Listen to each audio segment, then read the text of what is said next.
I think it's, audio video is ready to go on your mark. Okay, well, we've got 1 minute till. Are we ready to go? We are, according to Eric. Okay, then I'm gonna wait. I shall wait, I shall wait, I shall wait. Well, I understand you got to meet the girls. What'd you think? I think they're beautiful. Aren't they? They're so gorgeous and they're much so fun. different. They are But so they're different. so much fun. But they are both a great Oh, pair. good babies. Good babies.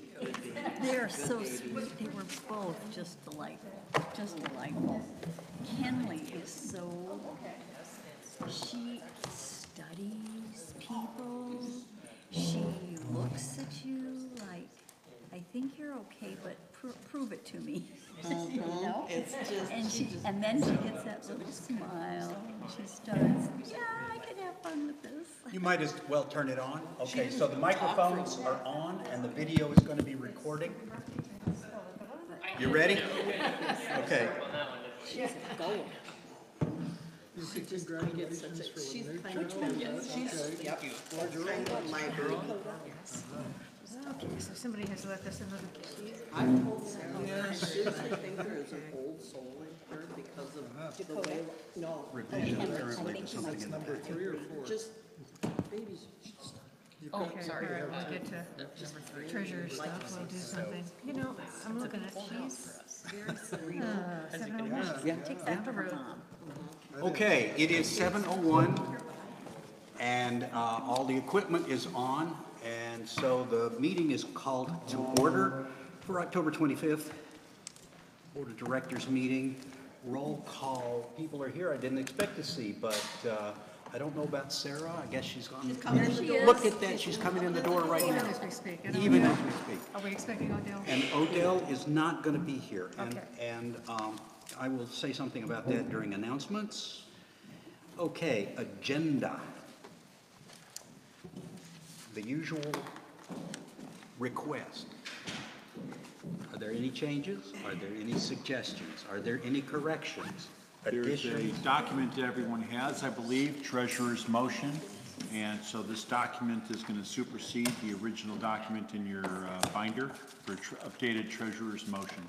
That has been passed out to the board. That motion to be updated is on page 33. So we'll cross that out and put this other in. I'm going to go ahead and put a page 33 on it, so I have an idea. Okay, all right. Anything else? Going, gone. Okay, then unless there's an objection, I'll rule that the agenda has been adopted as amended by replacement of a motion with an updated version thereof by acclamation. Okey doke, announcements. I want to start off by reading a nice note that I got from Adele. He says, Can you use the microphone? oh, I'm hearing it, so I thought it was. Hannah, could you please turn up the volume in here? Thanks. Yeah, it was screaming back at me. Maybe the speakers pointed right at me. Okay, here we go. I will not be available for tonight's meeting. I realize it would have been my last as a board member. Right now, I'm working evenings and readying for a possible deployment. I would like to make one last appearance. He didn't really say when, but he says he would like to thank each and every one of you for being kind and helpful with my time on the board. You all made it such a wonderful experience, and I believe myself to be a better person for having had the opportunity to work with a great group of people. I truly look forward to working with you all again in one capacity or another. Thanks, Odell. And I just want to say I'm going to miss his participation very much. He was a good man and has been a good man. I don't mean to say that like he's gone. He has been a good member of this board. I don't always agree with what he says, as I've told him, and how he votes, but he thinks about it. He's thoughtful. That's and educated. So I'm going to miss him. Okay, are there any other announcements? Linda, go ahead. Your ballots are here, we're counting them. We currently have 605 of them that we've tallied to date. Please take time and make sure you vote. Please do not put your ballots in the county box that's over by security. It's open now, and they usually return to us our ballots that are put in there. But I encourage everybody, do not put your Sudden Valley ballots in there. There's a ballot box in the admin office. Thank you. A couple of other things. Check your ballots. Some printing errors have been noted. Ballots may not have been received by everybody. The complete package may not have arrived. So if there's any problem, contact admin. Go ahead, Linda. Why don't you give the routine? It's just, all you have to do is call the administrative services person at the front desk. They can help you to get a replacement ballot.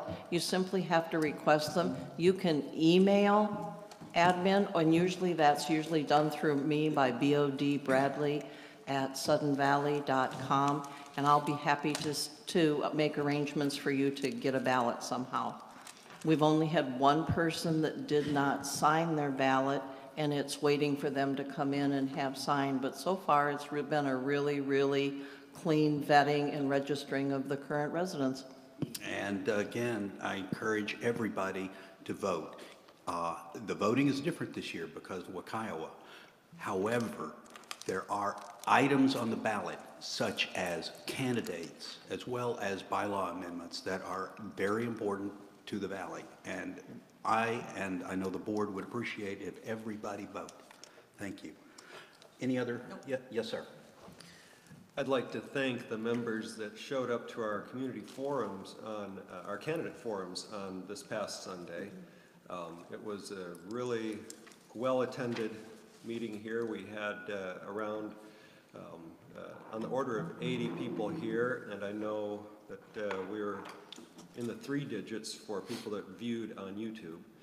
And so I'd like to thank all 6 of the board candidates that participated, and also the 2 legislative candidates that were here, Deborah Lekanoff and Michael Petrish. And I know that I've received feedback from both of those legislative candidates within the past day. And they both were really excited that they were able to participate with the members of Sudden Valley and get to know some of the issues that we feel are important here. So thank you, everyone. And I'll say that's the fact that those candidates were here in Sudden Valley is truly a recognition of the progress we've made in reaching out to the county, to the state, to indicate that a community this size needs to be communicated with and understood. And it's a real congratulatory event for this community, and I appreciate everybody's support in helping us get to that place. Okay, any other announcements? Yes, sir. Let's see, 2.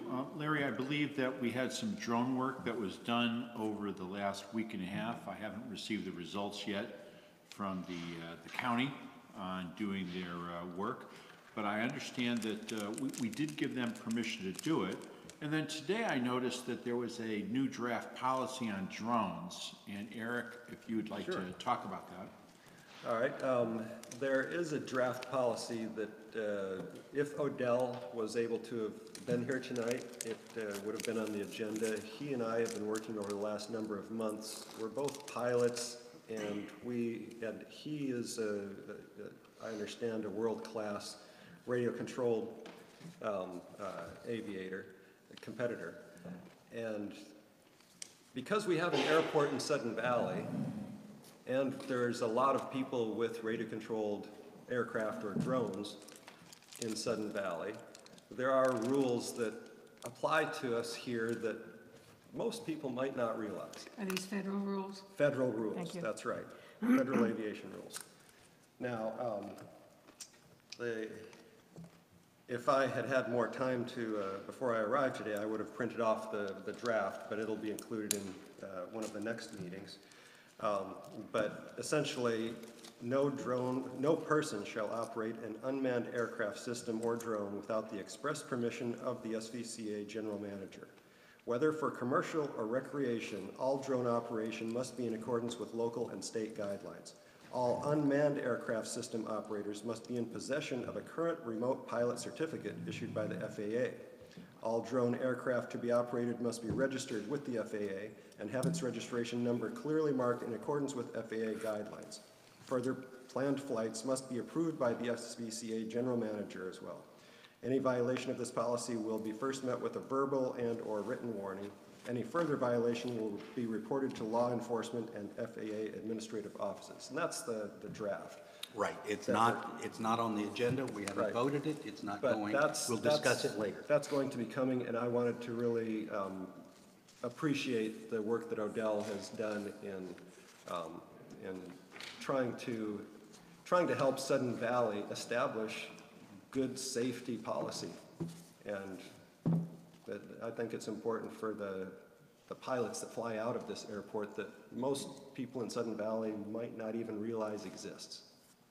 And a bunch of pilots fly out of the marina. I've watched them myself. Their drones will fly over the golf course as well as over the marina. So there's a potential for accidents to happen. And I actually watched a guy lose his drone somewhere. No one knows where it went. Okay, any other announcements? Yes, sir. Which was continuing. Yeah. Oh, let's see, I believe that we have a new event going on this weekend, this Saturday, and it will be a spooky Halloween hayride. We've wanted to do it for many years. We thought about doing it up at the campground, but instead, we will do it right here in the area, and it will be in the community center. They will use part of the golf course to do this. So it will not be, okay, we need therapy for children afterwards, no one reaching out and grabbing them. I mean, nothing as scary as having like the board president showing up saying, I want to increase your dues. I mean, nothing is that terrifying. But we will have a number of very, very good ghoulish events. And so they have trunk or treaters. There will be photographers downstairs to take pictures of the children and give them the picture of their costumes. There will be a trunk or treat group of vehicles that are decorated where the kids can trick or treat, and then the spooky Halloween ride. And I believe that is 6 to 8 on Saturday. And we've been spending some fun time putting together some not scary but spooky kind of things for the little children. Great, thank you.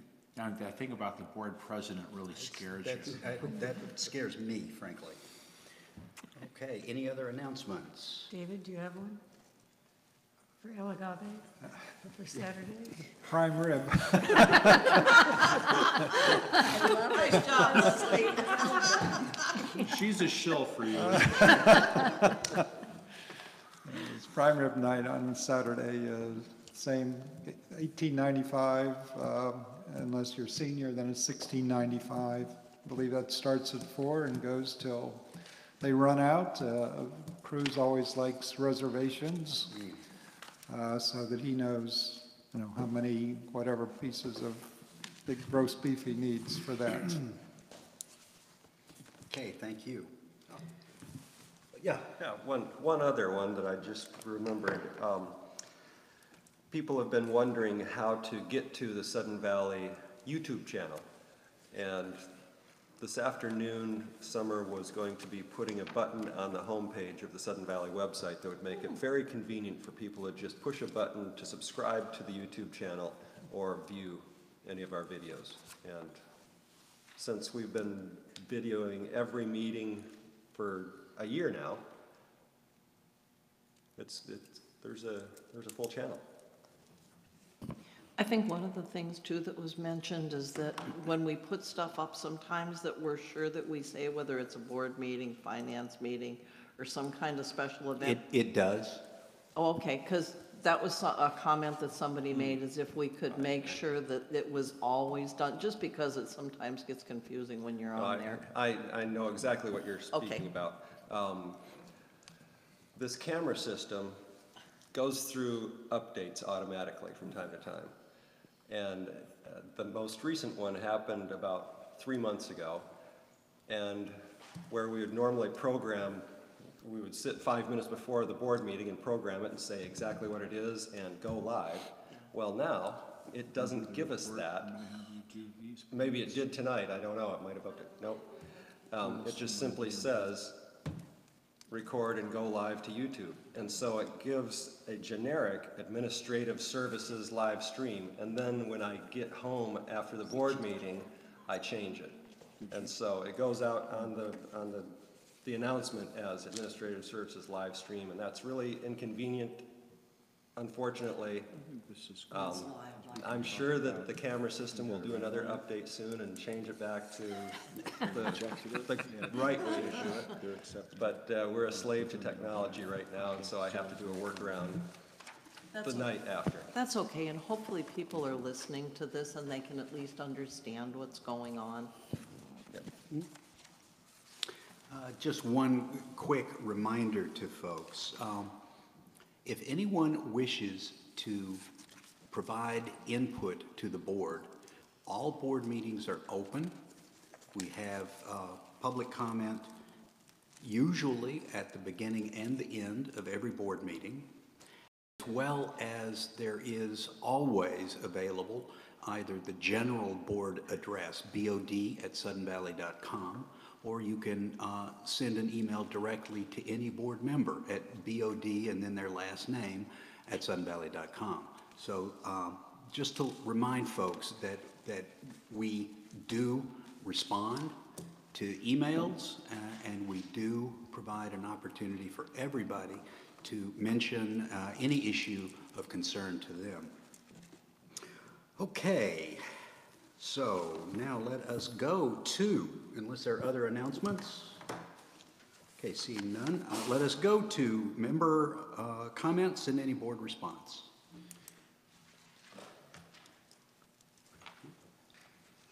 Yes, ma'am. Go ahead.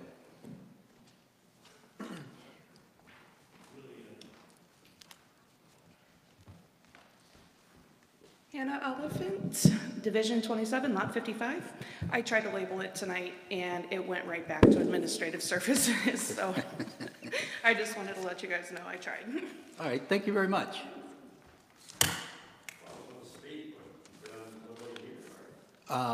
Well, we're here to listen if you would like to speak, and of course, this is being videoed, so it's available for anybody on YouTube. I may not like what I have to say, but give me a little time to gather my, is this kind of loud? No, it's perfectly fine. Gather my thoughts. While you gather your thoughts, please state your name and where you live. Gate 3, Raul Becerra. And first I'd like to thank gentleman, the GM, Brett, is that right? Is that your name, Brett? I'm Mitch. This is Mitch, I mean Brett. Mitch. Hi, Raul. How are We you? talked. We've talked. It's very nice. That was very nice of you. You returned a phone call. We were on the phone for about an hour, I think, at least. It was a good conversation. We had some meetings of the minds and some not. I think we didn't get into detail about priorities. My definition of priorities. And I see a problem here, and I've listened, I've investigated, and I'm not done. I'm accumulating sales of homes of this year and trying to get the total cost and value from a realtor, by the way, who owns 12 properties in this area. When I told him some of my concerns, he agreed with some and didn't obviously agree with other ideas. And when I asked him about, I think it's, if I'm wrong, correct me, is that swimming pool with the cost overruns, was that $600,000? The swimming pool, the two swimming pools. refurbish. There were 2 swimming pools that were fixed Right. Sorry, yeah, there were 2 swimming pools that were part of the construction this year. Right. The repair of the 2 pools. I understand. What was the cost of that? I don't have the exact figures, and I don't know if you have It's on those. page 34 of the agenda packet. there you So go. it's $645,834. Okay. not- There's your answer. Yeah, I kind of figured it was. I said 600, but 645. I just wanted to make sure so I don't come in here without some facts. I was kind of, look, first of all, moving here, people say, well, you know, you should know that there's going to be assessment because you have all these amenities. And yeah, I knew that, but I didn't know the mismanagement of the funding that's going on here. I'm a little concerned, long-term. I'm concerned with lower property owners on the lower end, the people who have condos who have to pay homeowners dues aside from Sun Valley. I guess the dues from Sun Valley is for the privilege of using amenities of Sun Valley. Is that right? It's not for the privilege, it is for the fact that everybody who owns property in Sun Valley pays. is a co-owner Okay. of all of the property in Sun Valley that is common and therefore bears a share of the responsibility for that. Okay, just want to get that straight. But still, it's a big gap. It's just not, it's not right. Math, you know, math is simple. The numbers are like, you know, if you don't have the funds to get a luxury item, which it is, 2 swimming pools with a beautiful lake here, I mean, just, you know, it's late. I know it's past, it's done. But, you know, I would learn from that and say, well, wait a minute, you know, you got 2 swimming pools and you got a gorgeous lake here. And how hot does it get here? I've been here a long time, and I know this August, maybe 5 days were hot days, maybe 5. So you spend that much money for 2 pools for a possible hot month of the whole year when you have a lake, number one.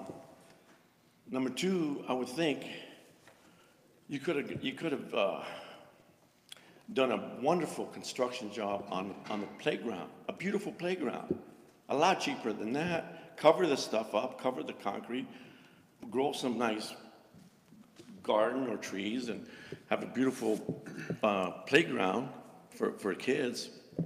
They work up a sweat, you go in the lake, boom, you know. And now you have costs are coming up with the roads. So it seems to me that you're back in the, you put yourselves in the corner. You pin yourselves down. And so by getting this increased homeowners dues, I'm sure we'll have some relief in the short run. But, you know, I've been here before, you know. I've been here before, and I've seen what happens. This area is not the Hamptons. This is not the Hamptons. You have middle class, and I would say, well, I'm going to figure this out percentage-wise. You have the middle class, which I want to know the percentage of that is. I'm looking into that right now with somebody else. And then you have a percentage of high, and you have a percentage of low. So where I came from in Bothell, I owned a condo there. There were 3 condos, 3-bedroom, 2-bedroom, single bedroom, and a swimming pool and a cabana. And the swimming pool was understandable. We didn't have a lake. They had a swimming pool that these, people would fill up in the summertime, in August. They would pack. But, you got a lake here, for God's sake. Anyways, to get back to the condo, yes. No, not a question, not to you, sir, but the speaking from the audience is 3 minutes. You've gone beyond that. I'm just asking permission Yeah. for you to continue, or are we sticking with the 3 minutes? why don't we, since we did not announce the 3 minutes to start with, why don't we give you another couple of minutes, 2 minutes, and then, Well, I'll try. I'll do as much as I can get in. There's a lot to Okay. get in. So I appreciate the extended any time. objection to that from the rest of the board? Okay. Where was I at? You were at, I believe, Oh, the condos. the condos. So you have 2 bedrooms, 3 bedrooms, 2 bedrooms, 1 bedroom. It's a huge complex. Canberra Hills in Bothell. Nice creek, Salmon Creek. Nice trails, nothing fancy, nothing expensive, reasonable, not compared to this. Don't get me wrong, I'm not complaining. It's a beautiful place, great golf course, manicure lawn is what it is, but it's great. Nice country club. I know the family. I've been there. I've eaten there. Beautiful view of the lake when you go by a window and have something to eat. And that's fine. It's good. But my concern is the, how far are you going to keep going with this? And let me get back to the condos anyways, and then I'll tie up and finish up here. So the condos were 3 bedrooms, 2 bedrooms. I had a 2-bedroom and a 1-bedroom. And they had a tier system of homeowners dues, which it makes sense. It's fair. The three bedroom condos would pay a certain figure. I was in the middle, and I was paying, $422 a month for my homeowners dues. And then the one below us, single bedroom, would pay a little less. I don't know what the figure is or it was. So something that would be a little bit more fair, because you do have you discriminate between high, middle, and low when it comes to purchasing a home as far as the percentage of the transferring fee. There's property values based on tax. It's based on property value. Guy who owns a $700,000 home is going to pay more taxes. Guy in the middle is going to pay a little bit less. Guy in the low end is going to pay a little less. So that's done across the board. You have a federal income tax system. It's basically the same. Higher income pays higher taxes. Middle pays a little bit less. Low pays a little lower. So I'm not saying that this is the best alternative, but I think, throw it around, maybe consider it. I know it's too late now because this is up and it's going to come up for a vote. And I do hope that 50 plus 1% law, which I think it's unconstitutional, it's going to be challenged in the court if it's not altered by the legislature. I think that's nuts. That's crazy. That's not true. The reason using for that law was because the boards across the country and condominiums were concerned about the basic homeowner dues not being passed. It's not true. I don't know where they got that information from. And where I came from in Bothell, and I've talked to many people from different condos, it was a responsibility of the board to present the issue and the cost. And they listened. And most of the time they passed. Believe it or not, most of the time they passed the measure.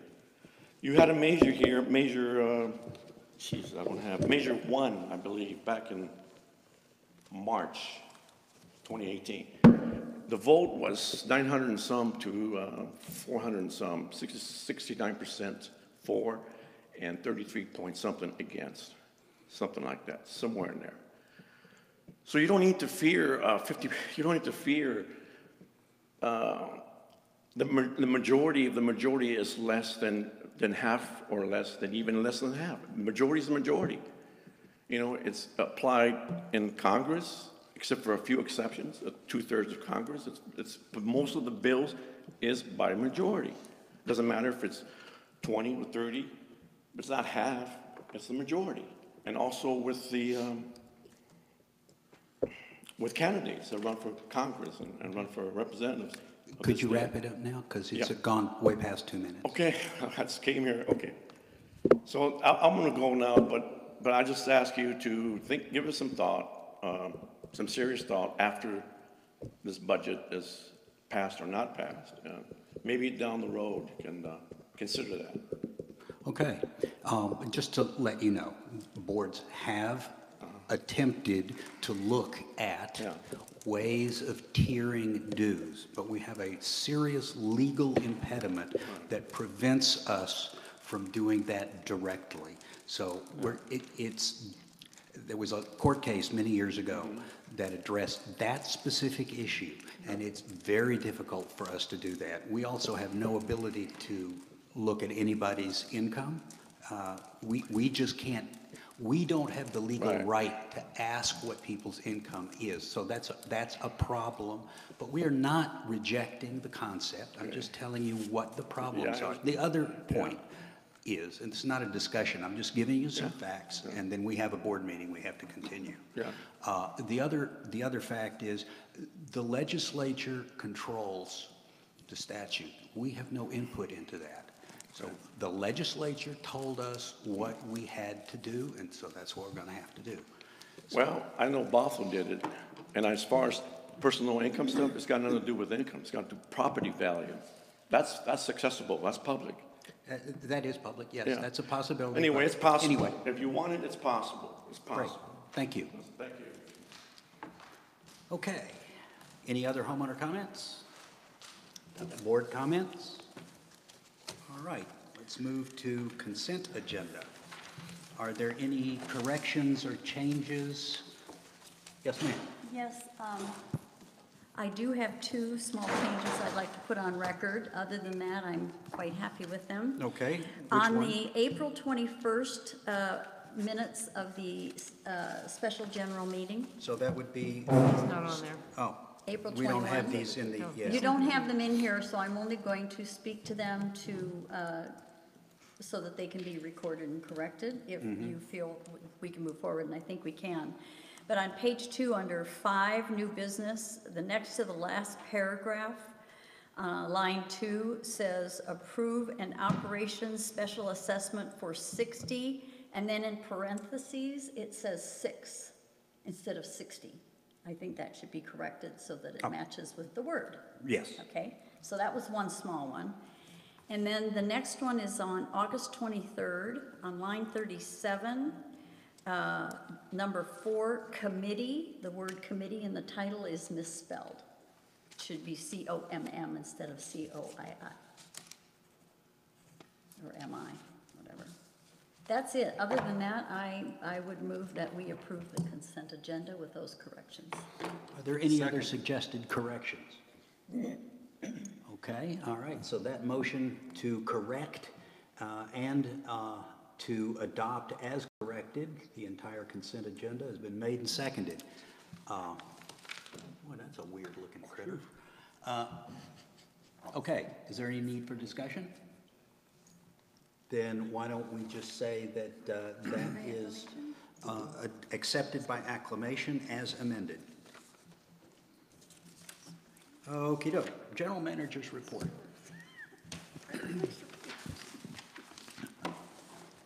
You brought that bug in, didn't you? I'm watching him. He's on the floor. He's recovering from your little flick there. Yeah, yeah. I'm expecting him to head this way. Marina Soft Armoring, excuse me. The shoreline development permit is completed, and so a letter is in the views, or an article is in the views. A letter is going out to all the kayak renters and owners along the shoreline. That project is now starting, and it will be ramping up and be a consistent activity until springtime. So it begins now. The marina fire protection, the pipe installation is complete. The project's going into closeout. It was completed as planned. It's just about done. We had a meeting with Lake Whatcom Water and Sewer District earlier this week to discuss several issues that are occurring between the association and the water district, having to do with getting permitting and approving work going on inside the association. They were intrigued by the fact the association met with contractors early in March this year and talked about issues. They have now asked, can they now attend the next Sudden Valley and contractor meetings so they can participate and talk about the issues that are occurring and affecting them so they can integrate to it. So the county has reaffirmed that they wish to participate. So I would suspect that I would advise the next general manager in March to have the same meeting as we did last year with the contractors. Now the water district wants to participate also, which I see as a very good thing. Parking changes are occurring at Gate 1. I believe an article was out in the e-blast and on our web. We are changing the rotunda entrance in becoming a two-way entrance area, and the rotunda lower area is becoming a place for carpool parking. This is because the area over by the bus drop at Gate 1 is, we have at the far end of that park, there is a underground sump. And that sump, we've had heavy commercial vehicles park above it. This is not an area to park. And the red striping fades away, so we're now going to put concrete bumpers segmenting that area of the parking lot from the rest of the parking lot. The back area of the parking lot will be for bus commuters, and the front area will be for moms and dads to pick up their children on a seasonal basis. So if school's not in session, park wherever you want to park. But in school season, moms and dads up in the front, bus commuters in the back, and we're in the process of making these changes. Could you just clarify, because I don't know, which is the upper rotunda parking and the lower rotunda entrance? Thank you, Larry. I'm not sure which is which. Mailboxes, let's call that upper. Okay, all right, so it's up on top of the hill. Up on top of the hill, mailboxes, go up there, get your mail, come back out. Lower parking lot, carpooling. And we are separating them. And so we've been trying to communicate. We've dropped off letters and flyers to the parents and all of the people parking over at the Gate 1 bus stop. And we've been putting out flyers to all the people parking in those areas. So we will transition that over the month of November. Area Z maintenance storage, all the conditional use permits are finished. We're going to have one last conversation between the water district, the contractor, us, and the engineering firm to finish up some minor details. The project is now then going to go on hold and start on June 1. We will sit and wait for the dirt season. Construction compliance tour, right after the dirt season was over on September 30th, as promised to all the contractors, we visited 50 construction sites over a period of 3 days. We divided them up, we went to every one of them, and 30 compliance letters were sent out to different contractors requesting that they correct different deficiencies that were specific that we told them we were going to come looking for. To have them completed, please, within 30 days, and we would come and check them in 30 days, and if they're not corrected, we would issue fines. And I believe that they were all told this, and we're not getting a whole lot of pushback. Loan funding project, which we're going to talk about longer, we're working with the bank to adjust our loan terms. This is going to be a conversation later during the treasurer's conversation. PSE is completing the work in Gate 2. They will be back next week to finish their second patch on the road and their sealing. Does it look like they can actually do that? The weather report that I saw is pretty darn wet. Yeah, well, I think if you look at this, it says weather dependent. So they will weather dependent, and if not next week, possibly the week after, or possibly the week after. So there's no real time limit on, they can keep on, they can do that when they can. Once the factories are shut down and there's no more asphalt and they're not making tar, then it's a springtime issue. Okay, all right, so there is a possibility that it won't get done this winter. That is correct. The attempt is being made, but just so people are warned, if it doesn't happen, it's a weather issue and a factory issue. That is correct. Okay. Same thing is true for what we deferred to last month, that our micro sealing was deferred. It's a weather issue, and once the rain starts, they're not putting down micro sealing in the rain. Well, and with that case, there was also a little problem with the strike. there was a little bit of a labor issue, but I won't belabor that topic. Thank you. Please, we wouldn't want to be punished that way. Okay. Clubhouse retaining wall is complete. We have an independent filmmaker. This is not our first request with this. We've encountered this before. They've requested permission to come and film in Sudden Valley in November. And so we've given them our shoot terms and conditions, and we're waiting for final reviews of terms and conditions between the filmmaker and Sudden Valley. They're an independent filmmaker, but they have produced films in the past, and so we've given them standard terms and conditions and waiting for it. As a general rule, we don't tell everyone where it's going to occur and when it's going to occur, but it will occur in November probably. Do we have a general rule about Yes, we do. what kind of We film? we do not allow adult filmmaking, and I'll just leave it loosely defined that way, to be shot here in the valley. This is going to be a horror film. We went through the plot, looked at it. It was acceptable to us. So they are filming here in the board meeting? During one of the meetings, actually. Yeah. Yes, they will be the directors in 2019.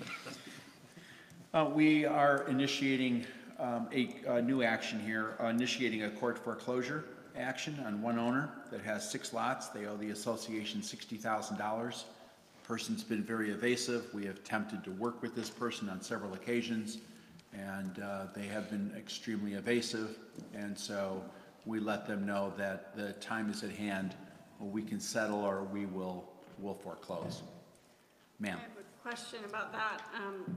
If it gets too detailed, let's have a closed session for that. No, it's not. It's Okay. just a question about so it says that on page 4, but on page 6, when I look at the chart, it says there's only 49,000 in bankruptcy or foreclosure with 7 people being Yeah. part of that. So he's not in bankruptcy and he's not in foreclosure yet. We're notifying him that we will take you there. So bankruptcy foreclosure is if a member's home is in bankruptcy or foreclosure, not that we're foreclosing on the home. Oh, okay. So those ones would be under the attorney status. We actually have 7 accounts over with our attorney. Did that answer your question, ma'am? So we have, is 7 accounts like 7 lots? Or is that 7 owners? 7 lots. Those are It's lots. by lots. By okay. lots. Okay, thank you. Lastly, on the first section, working with Director D'Angelo, we have been facilitating a discussion between the Parks Committee and the Marina Dog Park users, and we generated a map, and I believe they have come to an agreement on how they can all peacefully coexist on 4.5 acres of land. Excellent news. Yeah. Our aquatic lands right of entry application, we're going back and forth still with DNR. I don't see it's a problem, but it's a bureaucratic I have a question on this whole segment. tangle. It says ACC, but we are referring here to things that are not private property. That is correct. When I say ACC, this is our Architectural Control Coordinator, and I'll And she does clarify handle other that. things besides, So she has 2 different jobs. Jessica has 2 areas of focus. One is common area coordination, and the other is ACC coordinator activities for private homes. Mostly what I will report here will be her common area concerns, but she also reports on how much activity is walking into the ACC that's driving a lot of the work of the association. okay, thank you. Thank you. And could you, since you mentioned aquatic lands right of entry, please clarify what that means, because not everybody has a clue what you're talking about. The association has 10,000 feet of beachfront property, and it is only partially licensed. It's licensed every 6 years, and we are renewing our license and asking for the Department of Ecology, Fish and Game, and Department of Natural Resources, who all have say-so on this issue, which roll up to the county for enforcement, to give us a license along our waterfront so the association can control the waterfront activity that is boundary to Sudden Valley along our shore. So we can stop the pirate fleet that is occurring and appropriating along our shoreline. Okay, so this actually extends not only from ground or land access to the water, but also extends into the water to address the pirate fleet. That is correct. That is absolutely correct. Lots of multiple activities going on with Southern Court. The Finance Committee gave us permission to remove some trees on Southern Court earlier this year. Jessica is now working with the county for permitting to remove those trees. Another 18 more hazard tree evaluations. People walked in the door and asked for it, along with encroachment permits. Encroachment permits, water district, sewer district, PSC, different contractors being able to access our property and tear up our ground. We control those. Just had 23 new requests through ACC this last month. Let me jump over to accounting. Let me ask before you leave that real quick. Sure. Annual stormwater inspection letters. Yes. What So is every that? person that has gotten use of the singularly unique Sudden Valley exemption permit, and we are the only community in the entire watershed in Whatcom County that has such a permit. Once you have installed a rainwater management system to compliant to that permit, you must issue, or we must take and ensure, we are responsible for ensuring that we get a letter from you stating you have checked your system and you are verifying it is performing. So part of the service, or quid pro quo, I should say, is they give us permission to authorize our potential buyers or builders to use these standard plans, but part of what they have to do is inspect those facilities. That's correct. On They a have to- regular basis. What's the basis? Annually. Annually. They pay us $500. The association paid $100,000 to get that permit. And builders have to pay us $500 each to use that permit. When they take our permit and they go to the county and say, hi, I'd like to construct a house and it's inside the watershed, and by the way, it meets this criteria, the county is obligated to stamp the drawing and accept it. There will be no debate on that topic.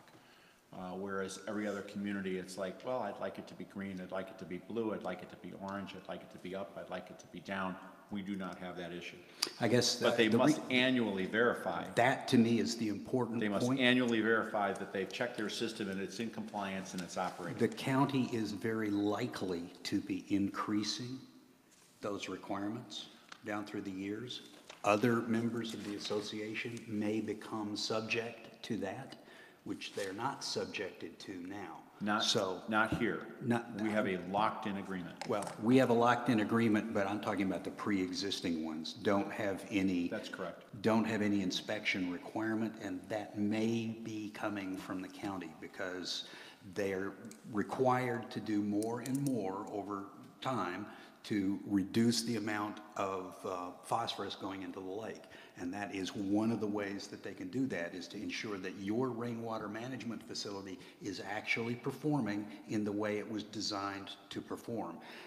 And so that means people are going to have to start cleaning them out on a regular basis, at the very least. So it's important that now we have a small group of homeowners that are already subject to that annual requirement. That is correct. If you use our drawings, you will also sign a document stating that you'll do this, and annually you will do the certification. Jessica, for us, tracks those and collects them. We're obligated to ensure they're delivered to the county. Thank you. You're welcome. We'll get into this later. The county, for accounting, we reviewed, assembled, in part, and procured our first surf loan drawdown, the amount of $292,325.06. This is a 200-page document, and it is quite a time. It is not a boiler. I even asked, is this a boilerplate document? Come on, 200 pages. Nope. So Jennifer is going to cover this in a little while. We prepared a board request to increase our loan and loan project amount by $500,000. As previously discussed in finance and in this board, this will also be discussed later in the financial section. And also last on finance, to stay within the FDIC and NCUA insurance claims, Sudden Valley is transferring our building deposit fund. It has grown in 4 years 635%, and we will be transferring it from our WICU account to Bank Mutual of Omaha. The amounts are far greater than they can give us insurance to protect. On HR and administration, 25 new member packets in October, 25 new members alone in October, sent out to new owners. So David, I want you to feel really good that the new owner program thing is still working. You move in, you get a new packet. 605 votes, as Linda pointed out earlier, have been returned. I would like to point out that there was a statement at the recent forum where someone said we had some 16 administrative staff. That was grossly in error. At the top of page 8, Sudden Valley employs 31 year-round full-time employees, 2 year-round part-time employees, and numerous seasonal staff. This year, Sudden Valley filled 23 seasonal positions, and 2 are on staff. One gave notice today, actually, because he's got a family issue. But there are not 16 administrative staff. There are 6 administrative staff. On the rec department on page 10 of note, I think the good thing here, removed broken concrete tables from the community center playground. We repaired the lawn area. As I mentioned earlier, we're closing down the spit, and so we've had our staff taking the rubberized metal picnic tables from the spit, and they're being redeployed to different parks. And they will stay there probably for several years. On recreation, our rec program is growing dramatically. We coordinated free trial yoga sessions on October 24th and 25th, which will hopefully result in permanent midweek yoga classes. We're looking for this to grow. And also free toddler and child's ballet sessions are scheduled for November 9th and 16th, and also seeking to establish permanent classes. We've had people contact us on every level that you can imagine for doing new classes, include from painting to arts to philosophy to music, wellness. The list of program classes is just exponentially growing. It's moving along very nicely. On page 11, I would like you to point out the average use of the fitness center. This is really quite an interesting number. If you look at it on average weekly, during the week, first week of October, during the week, 85.4 people average use of the fitness center. So fitness center use is growing, whereas when I believe the YMCA was here, they were worried in the 6-person range, maybe per day. And the use in there is way above what it was, but we will need a year to be able to say this is a actionable, verifiable trend, and the numbers will have value. On golf, 2018 golf revenue through October 21st, $753,133. It is 7% more than we earned in 17. That would be the same period in 17? That is correct. All right, annual green fee revenue remains 15% greater above 17. We did something unique last week. People might have heard a lot of shouting and screaming and yelling. That was just a party on our street. But at the same time, there was a Western Washington University 5K, and we used our golf course, and they paid us $1,400 to use our golf course to do this run. Now, we had a fun run for our association and our members on the same day for free, but Western paid us $1,400, And we believe Western will come out again next year. This is an area of growth, using our golf course for more things than just golf. And it was well received. Not just more things, but paying things. Oh, there is no limit to the depth of my greed, sir, when it comes to taking money in for the association. On the maintenance side, trimmed trees overhanging Harborview, providing a remarkable improvement in sunlight reaching the road surface. And the hydrovac crew cleaned the culvert, clean out boxes in gates 1, 2, and 9. They are ramping down from their work. I see that they will probably continue over the course of the winter to continue to clean up areas that are not involving dirt work, but on the vegetation side, they're starting to ramp down. And as I mentioned earlier, we have work going on over in the rotunda. The rotunda parking, we've started reconfiguration of the parking areas. Branches have been removed over entry drives and the mailboxes, fog lines, center stripe on the two-way line into the upper mailbox parking area. It's pretty much ready for us to start throwing a switch and getting things done. And on the security side, I can say that the county, for everyone who knows, we had a lot of earthquake exercises over the last couple of weeks. Sudden Valley was extremely well represented and a valued participant with the county on many different levels, working with them on the volcano and the earthquake exercises, and they are relying upon us to continue to participate on these issues on many levels. I'll just say, for everyone else's benefit, that Eric and I showed up to one county exercise that was really put on just for elected officials to show everyone in the county what was going on. And several members of the county staff very much were congratulatory towards Norm and his participation. And they really just said, hey, he's a great guy. We're really glad that he's out here. He's been involved, he's been active, he's been really a valuable partner. So I think that's really good news. Speaks well for him and for the community. Thank you. That will be the end of my GM report, sir. Okie doke. Unless there are questions. Yeah, questions? Yes, ma'am. I have a question, a couple of them. In the maintenance section, there's a thing here that we're not going to be doing any fall fire-wise, that the maintenance budget won't allow us to do it into the fall. And if we're collecting at a 96% rate of dues, and the budget was only based on, was it 90 or? 93. 93, we should have some extra money there. I guess I wouldn't care if it wasn't kind of a critical program for people here in the valley. And I just was wondering who's all kind of taking a look at that, that's all. Well, Linda, I think I can answer that pretty well. I believe last year, Gate 5 was actually the recipient of almost 100% of vegetation control work activities. It is a losing battle, but we are demonstrating that it needs to be done and it can continue to be done.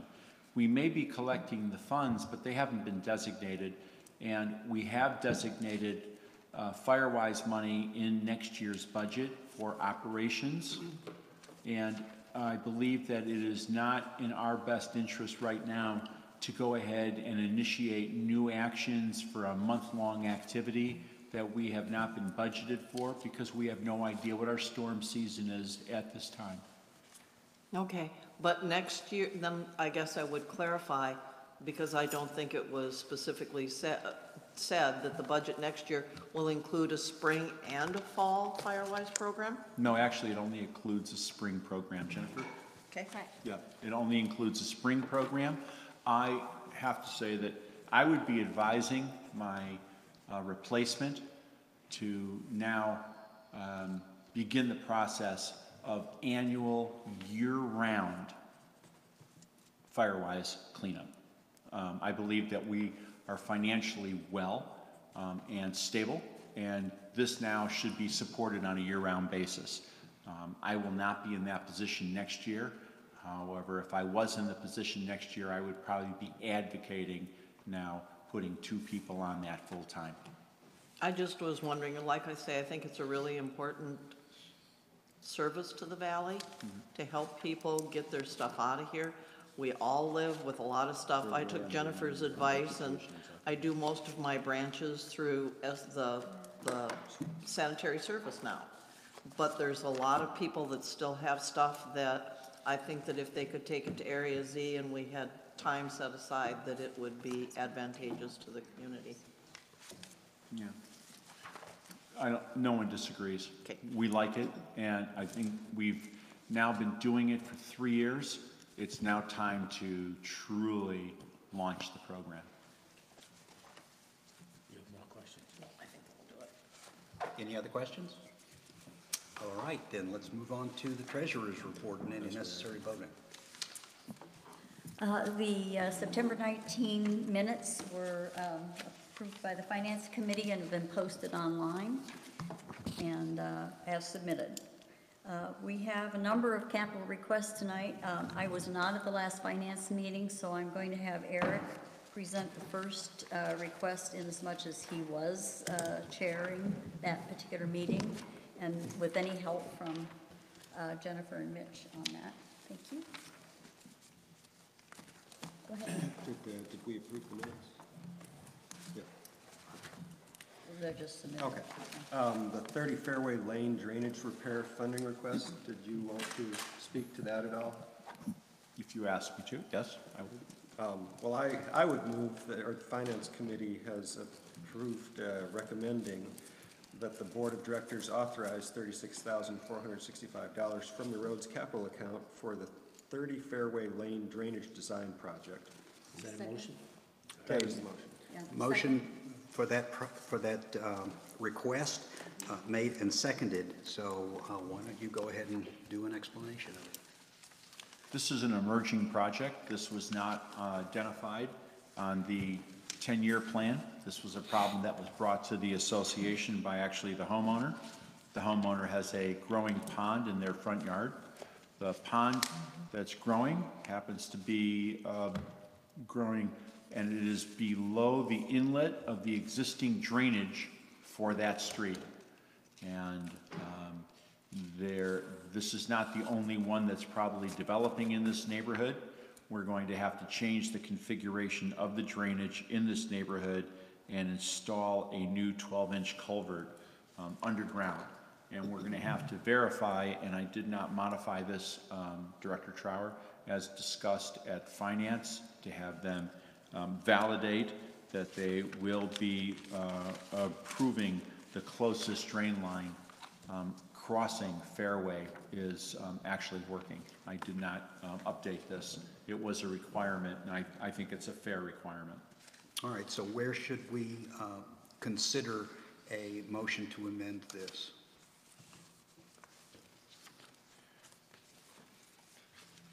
I don't want to postpone this to the next meeting. I don't know that we need a motion to amend. Well, if there was something that the Finance Committee wanted to have changed in this, then we ought to do that now, while we have it in front of us. Is there a dollar amount that needs to be changed? Whatever Okay, needs fine. to be changed. No, this was verified. The existing drainage pipes in the ground in this neighborhood are also working.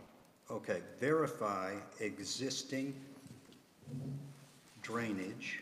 Culverts, buried drainage culverts in this neighborhood are functioning.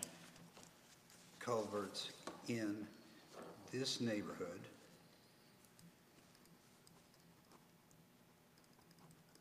are functioning. Okay.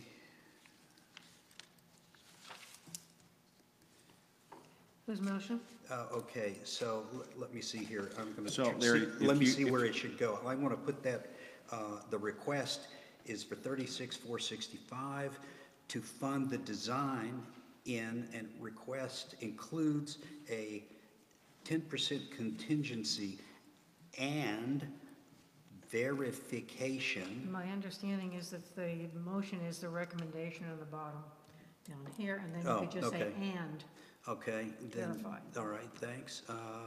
Design projects. Let me just give you the technical number. I went over and found it on page 24. That culvert 159 is functioning. Okay. It's stating this on page 24. Okay, that drainage culvert number 159 so we don't need all that other stuff.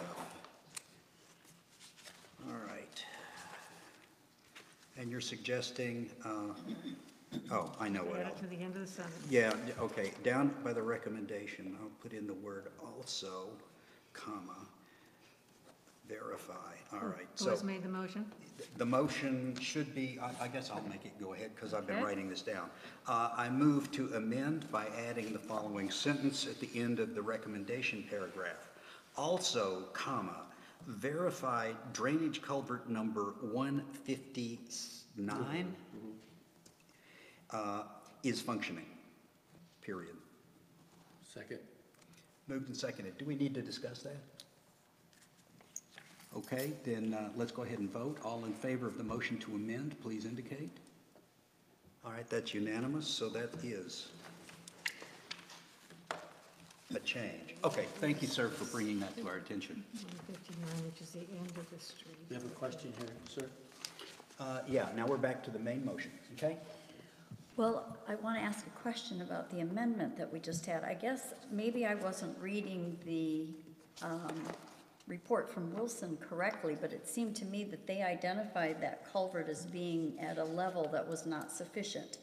So I think that they've already determined that it, but maybe I'm wrong. I don't have a problem with them re-verifying, but it looks to me like they determined that the level, the depth of that culvert isn't going to adequately drain the road. That's what I got out of reading the report. Right. My Maybe only I'm wrong. input is listening to the conversation at the Finance Committee meeting. There was serious concern whether this work that's being proposed for design now might have some potential spillover effect. And if so, that should be looked at. And that's what I believe the intent was of this particular amendment. I would agree with that. Okay, thank you for the Because clarification. that 159 is not receiving any stormwater right now. It's got an invert, its slope is going the wrong direction. Yeah, that's And what I concerned that if the water could come back the other way. Other question, sir? Apparently, yes. I saw Leslie first, then we'll go to Linda.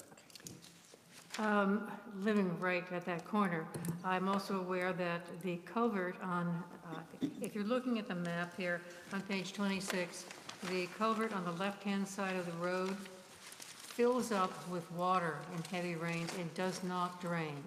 So that's just more information.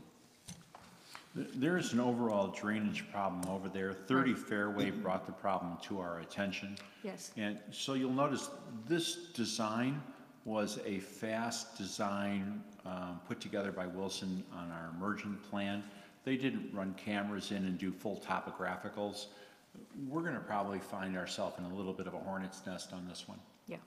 So I guess that means that potential further expense should be expected. This is probably going to turn into a hornet's nest. This is going to get, this has the potential of being an expensive issue. In other words, expending throughout a good chunk of that neighborhood. Is that what you're saying? That is correct. Okay. Good thing to know. Linda first. I guess I had a couple of questions. We're talking about the property at 30 Fairway Lane, and it was brought up at the Finance Committee. I know about this. There's a recommendation here that a new driveway culvert would need to be installed, and we're talking now at 27 Fairway Lane. And I'm saying, did somebody accidentally cover in something they, you talked about it being sins of the past, and so Sudden Valley should correct it, but now we're talking about another property that's involved in this. And there's also 2 24-inch diameter fir trees would need to be removed. Is that on our property or on somebody else's property? Okay, so we own drainage. The association owns drainage. If someone went ahead and installed a culvert or plugged up a culvert, we would be requiring them to either clear it as part of our project or be giving them the bill, which we have done. If there are trees that have been planted and they have taken root and they are blocking our culvert, we will take them out. That's our right of way. We will not replant them. I just was wondering if the trees that these two 24-inch, so they probably weren't planted by anybody that's built a house. I'm in sorry, here. Linda, I'm kind of confused. I see nothing in here that talks about, Page 25. Page 25. 25, a Yeah, totally I'm sorry, different I'm issue. just looking at the whole It's a project here. description of the project. Okay, all right, so. So I'm now, assuming- Page 25, all right. So Linda, you're It's the correct second that page. if the trees were put in and they're in our right-of-way and they are impeding the drainage flow, we have the right to take them out. They're in our right-of-way. And it's very clear in the covenants, you plant in the right-of-way at your risk, not at ours. And we would not replant. If someone blocked up the culvert drainage from their driveway, they will be repairing it or receiving the bill. I just wondered, because it's another property, not the 30 Fairway Lane, that's But fine. we own drainage. Yes. And then I wondered about the trees, if they're on someone's property, but you're saying they're in the right of way, so they're ours, so that answers my question No, on that. no, they may not be ours, but if they're there and they're blocking, they're ours to dispose of. Right, that's what right-of-way Okay, means. Yeah. Okay, I understand that. Yeah, I just yeah. wanted to be sure. All right, thank you very Mr. much. President, still we have Sarah. Yes, Sarah. I'm wondering, was this work bid, and if not, why? I'm sorry, Sarah, we have never, since I think we've met, sent out our drainage to any company other than Wilson. So this was a Wilson design that we are sending out. My understanding is that this is part of their ongoing contractual agreement to be on call for this kind of thing, but we would still have to pay their costs. We have to pay the cost. When it comes to the construction is bid out. This is design. That's all this is design. Mr. President, Carol H. That was the other piece that I was going to bring up, is the fact that this is just the design, which is part of our contract with Wilson. That's correct. And my only concern is, given all of these, I wasn't at the meeting, I apologize, I haven't had a chance to listen to it yet, but there seemed to be a lot of discussion about different things that could impede the progress of this. Do we believe that the 33, whatever it is, the amount of money that we have earmarked for this to be adequate for designing whatever kinds of problems we run into? Was that discussed at the finance meeting? The 36,465, do we think that will cover all of these anomalies? While you're thinking, Mitch, I think I'll answer from my perspective in the audience. It seemed to me that that was the point of the question about whether there was ancillary work that might result from this particular request. We're going to learn when they lower their cameras in and start doing a topographical mapping, what type of problems they are encountering of ours. But this is their initial recommendation as to what they think it's going to cost them to identify the issue and perhaps design, That's correct. unless they find some unknown unknowns. I believe this project has many unknown unknowns. Okay. Thank you. Okay, any other questions? That's it, I guess. Call the question. Question has been called. Is there any objection? Seeing no objection, then all in favor of this motion as amended, please indicate. That looks like all but Sarah, and all opposed. Sarah's opposed. The motion does pass.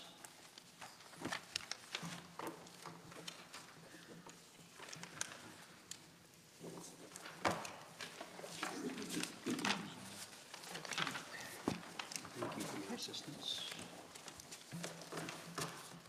Sir, I believe the next one is a roads capital request, a closeout change order for clubhouse retaining wall. Well, why don't we do what we just did? Eric, take it away. I'm going to let Carol do this one. This is the treasurer's motion. This is actually was not, my understanding, this was not brought to the Finance Committee this last week. This has been a topic of discussion at the Finance Committee for a month or more, ever since we were able to identify the fact that a large portion of the area that was being worked on was solid bedrock. We were not aware of that at the time of design, but once contractors got into it, they realized that there was a whole lot more difficult procedure needed in order to continue with the retaining wall. We've been talking about the fact that there would be additional, I don't know if we want to call it additional scope, because the scope is the same, but the degree of work that needed to be done was significantly more than we anticipated. So rather than estimate what that might be, we just decided to wait until the invoice came in. And the invoice came in, I believe, the day after the Finance Committee meeting. So we were unable to have the Finance Committee meeting actually, or Finance Committee actually present this, or approve it and recommend it. So I suggested that since the invoice is here, we should move forward, and I'm going to make the motion that the board authorize an additional $14,477.84 to complete the actual cost that was received in our invoice from the roads account to complete the clubhouse retaining wall project. Second. Moved and seconded. And is there further explanation necessary? Yes, sir. 2 items. The project kept getting pushed back. It ended up being a 3-week project in September. We were slammed in September. Originally, we felt we could manage this in-house. And because of the pace of work and activity in September, I had to ask the construction manager to manage the construction for us, whereas originally it was going to be a limited scope. I could not handle the extra scope during those 3 weeks. And so there was an increase on that for construction management services and contract administration during that. But the scope did not really change at all outside of that. Oh, and we did communicate this completely and fully to the Finance Committee. This was sent to every member of the Finance Committee for their comment. I believe the other item is that we ran into a big wall of rock. And that was 750 feet of a 5-foot thick concrete, or solid stone wall. That's what this picture actually shows.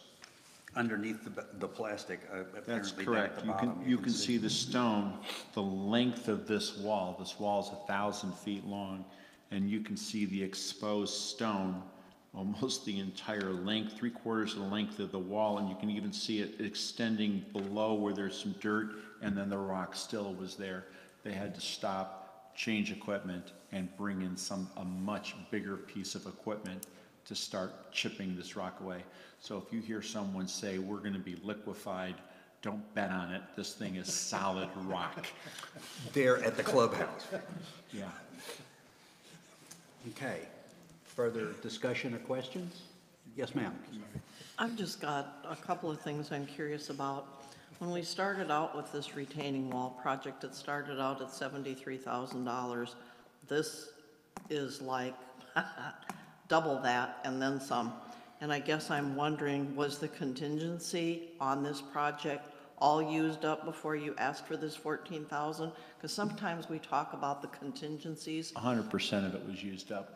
Okay, so so you're using that besides. I just wondered, because I went back and looked how much we started with and went, wow, I wonder if we all realize how far that project went over. That's huge. Actually, let's back up. You used a word that I would probably object to, Linda, saying how far this project went over. Yeah.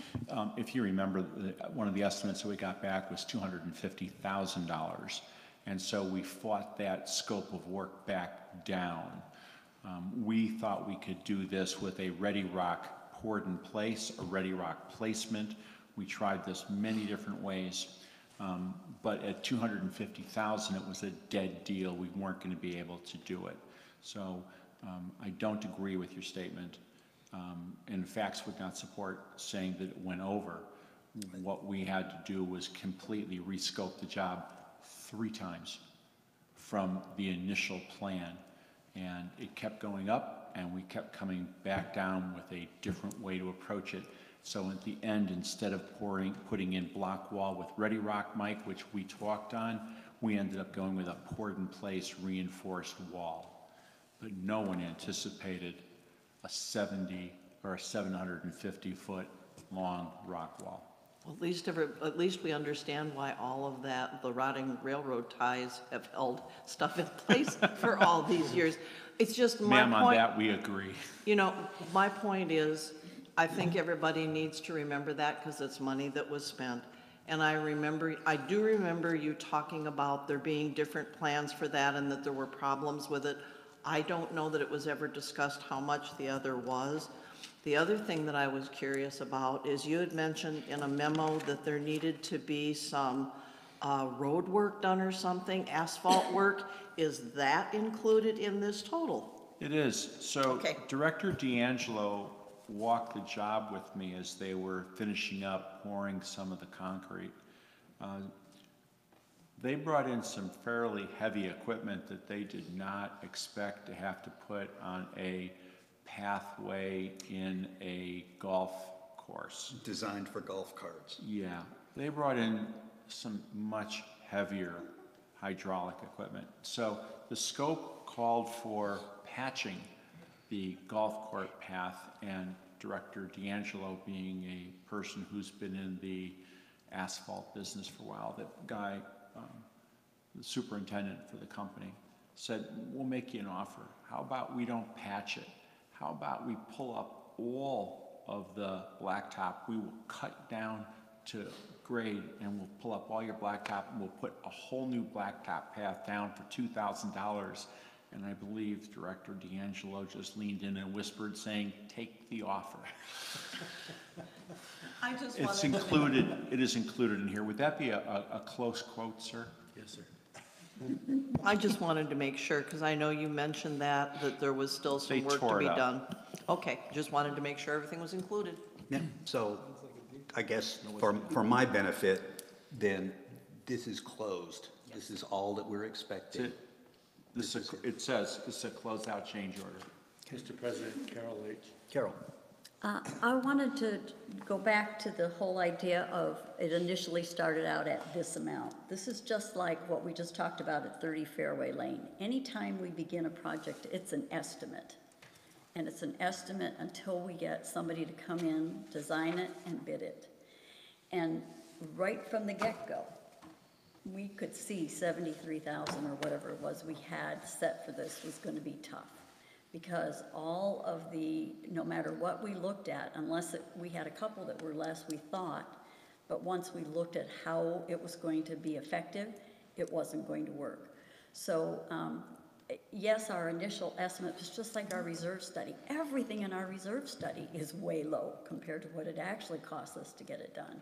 But you can't go to get an estimate or a bid from someone until you have some funding put together, and until we have that. And often our estimates are off because we just don't know all the details. And that, yeah, it was off, but it was an estimate. It wasn't really a construction bid. That was more of a design. And that's what we think it's going to cost. And once we start to get the design work and the exploration and all the permitting that had to be done on this, we found it was going to be much more expensive. So we can't always depend on the first estimate being that accurate. If there are no other questions, I'd like to call the question. If there is no objection to that, then all in favor of this, please indicate. Okay, that is unanimous.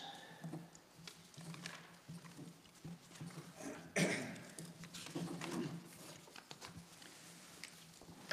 like to move on to the quiet pool shed replacement capital request memo. The Finance Committee is recommending that the board authorize an allocation not to exceed $15,000 from the SURF fund to design and estimate the replacement of the quiet pool shed and its mechanical equipment. General manager would like to do. Okay, I don't think the secretary heard that. That was seconded by Carol. Second to the motion? Okay. Fire away. I apologize. No, that's all right. The general manager would request that this scope be amended. for a couple reasons. I had a conversation with the treasurer after this went through the finance meeting. 2 years ago, we did a review and a $63,000 project to replace the infrastructure at the main pool. And we were able to get a company to bid on doing the job without doing design work, which was quite nice. And I don't want to spend money on design if we can get a company to come and do it. This is a very small job, and scale on this is everything. So if you look in terms of our pools, it is true that all the equipment and the shed at the quiet pool are scheduled for replacement in 18. So though, 18? in 2018. Okay, they were scheduled to be done this year anyway. That's correct. Okay. Well, we're having just finished the main pool. Our heaters, our 2 heaters, we repaired them last year. So if we looked at what would it take to finish up all the mechanical systems and everything else in our pools, I think it would be wise for us to say, focus on this shed and all the components. In addition, the 2 heaters at the main pool and a winterization system, which you will see in discussion for later. Can we get one company to do all the design work or all the engineering and put together a plan? Because this is a niche engineering activity. This is not a Wilson company. This is someone else. And if we're going to go to someone to help us put together plans for our quiet pool filtration and acid and pumping system, why not do the winterization pump and also the heater replacement at the main pool? It's the same type of company. Why not just package it and bundle it together? Treasurer approached me. I think it is the right thing to do. This is asking for a maximum of $15,000 for design if required, but the plan really would be to go to companies and say who would like to bid on the work and try to get them to do the design work themselves, which is what we were able to achieve with the main pool. Does that make sense, sir? It does. I remember the conversation, and so the goal would be to not spend this $15,000. I'd prefer not. I have a suggestion, and I'm not sure if it will be well taken or if it's even well founded, but the suggestion I have is, would that kind of a modification to this motion, it seems to me that it should go straight back to the Finance Committee and have them take a look at it and present the board with a more well-rounded, fully investigated motion. We're comfortable with pulling it. Is there any problem from the treasurer? Are we going to withdraw the motion? That works for me, and if Eric would like to withdraw the motion, I would be okay with that. I'm sorry, I can't hear. I would like to withdraw the motion. Okay. Okay, so unless there's anybody who objects, the motion is withdrawn, and we will table this for another time. Withdrawn. We don't even table it. Yeah, well, we know it's coming back anyway. Yeah, I think it's a smarter move. The treasurer pointed out it's better to kick it back to finance. That's left over from the last motion. Oh. All right. Maintenance building. Okay.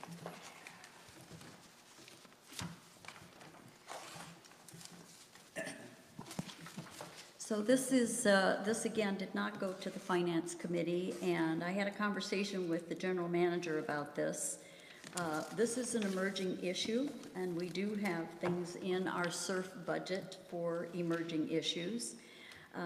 We've had lots of conversations about the maintenance shed, and it appears now that the heater has decided to quit working just in the nick of time for cold weather. So I am recommending at the general manager's request that we authorize an allocation not to exceed $7,509 from the SURF fund to install a new gas-fired heater in the maintenance building. Second. Moved and seconded. Okay, open for discussion. Yes, ma'am. I guess I've got a question for Mitch. It goes back to the clubhouse HVAC. In this bid, Barron was kind enough to say that they have warranties. And it says, in addition to manufacturer's warranty, see brochure, Barron Heating provides a 1-year parts and labor warranty, and et cetera. And I remember asking you about this with the HVAC, and I'm just curious why with a $118,000 bid for them to sorry, do work for the HVAC, they we on didn't this include topic? that. I'm sorry, I know they did it on this one. It's just, it was such a question for me at the time, why they didn't provide that to us. So Linda, I think. And I see in here that they did, that's all. So I went back and pressed on them, and that work is warranted, all right? They gave me a boilerplate answer. I have a statement from them on warranty, and when they do their material selection, I will be asking for the manufacturer's warranty and installation warranty. Thank Okay. you. Now, Like I said- now, we are confused. Yeah. Which project are you speaking about? I The- answered Linda's question on Yes. the Which- clubhouse. which This is the job- clubhouse. This Okay. job expressly states warranty. Okay, all right. And I just I understand your concern and your question, but it does confuse things, so I just wanted to make sure that we understood which project we were talking about Yep. between the two of you, not this project. No. Okay. Do we have any questions about this project? Call the question? Question has been called. Is there any objection? Okay, seeing no objection, all in favor of this, please indicate. That's unanimous. It's on you.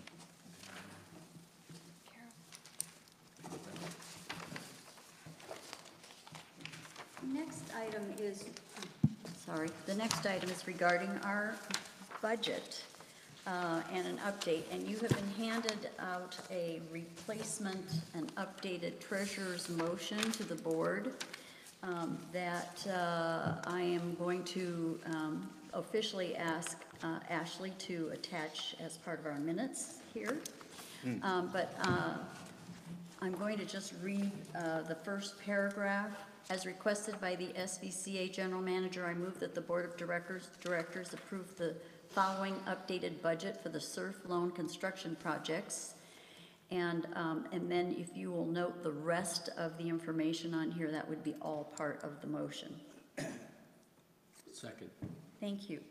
And then I'd like, if Jennifer would please give us a little background on this and kind of where we were talking about. This, by the way, goes back to the conversation we had several meetings ago, probably a couple of months ago, regarding the project that we had, the surf projects that we've been working on and the loan that's related to it, and how we are going to need to increase the amount of the loan in order to complete those projects. I just have a procedural question here. On this piece of paper that is now the new updated page 33, there is no reference to any sort of approval. Oh, Has signatures? Has the Finance Committee approved this? The Finance Committee, this has not come to the Finance Committee. Does not come to the Finance Committee. Okay, There's been discussion, but this was not brought to the Finance Committee. understood. Thank you. Great, so the Finance Committee did review the original page 33, Correct. right? So on the updated page 33, the only items that changed are highlighted there in yellow. Would have, as has been discussed at both Finance and Board and approved by an extra $1.82 in our dues budget for SURF that is proposed to the membership. We're seeking to increase the loan by $500,000. That brings the total loan to $1,625,000 and the total project to $2,272,476. You can see the updated project budget, which has not changed and was given to the Finance Committee on pages 34 and 35 that are also part of this motion. The projects haven't changed. This is just to have it be official, all of our discussions at the board. It does include the 3 additional change order funding approvals that the board has already given, one on January 25th, one for $29,702 to move the sprung structure directly to Area Z, one for $20,000 on August 1st for the main pool fence repair, and one on August 24th for $6,600 for the quiet pool skimmer replacement. It also includes demolition of barn 6, which may occur at the end of the project, utilizing any remaining contingencies should those funds be available.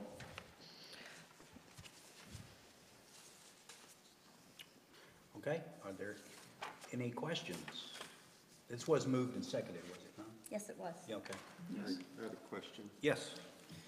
I know that at the Finance Committee, we did approve recommending all this to the board, the original motion that we've superseded with this handout.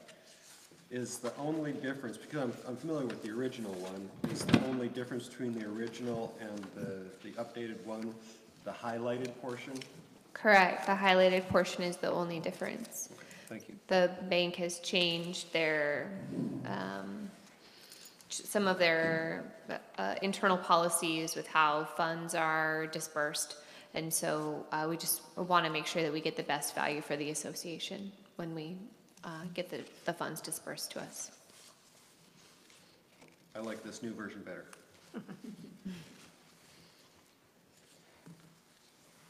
Call the question? Okay, if there's no other questions, then the question has been called unless there's an objection. Seeing none, excuse me. All in favor, please indicate. All right, all opposed, please indicate. Sarah is opposed.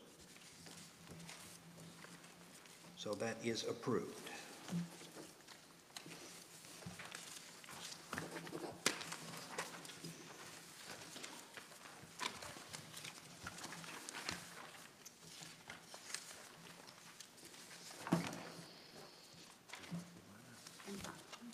I don't know if now, do we need to talk additional information on number C, or have we done that as part of this? Just in addition, I'd like to add that the additional $500,000 is in underwriting, and so we should, after getting this officially approved by the board, be able to move forward there. Thank you. We're anticipating imminent approval. Very good. Okay, then, yes, ma'am.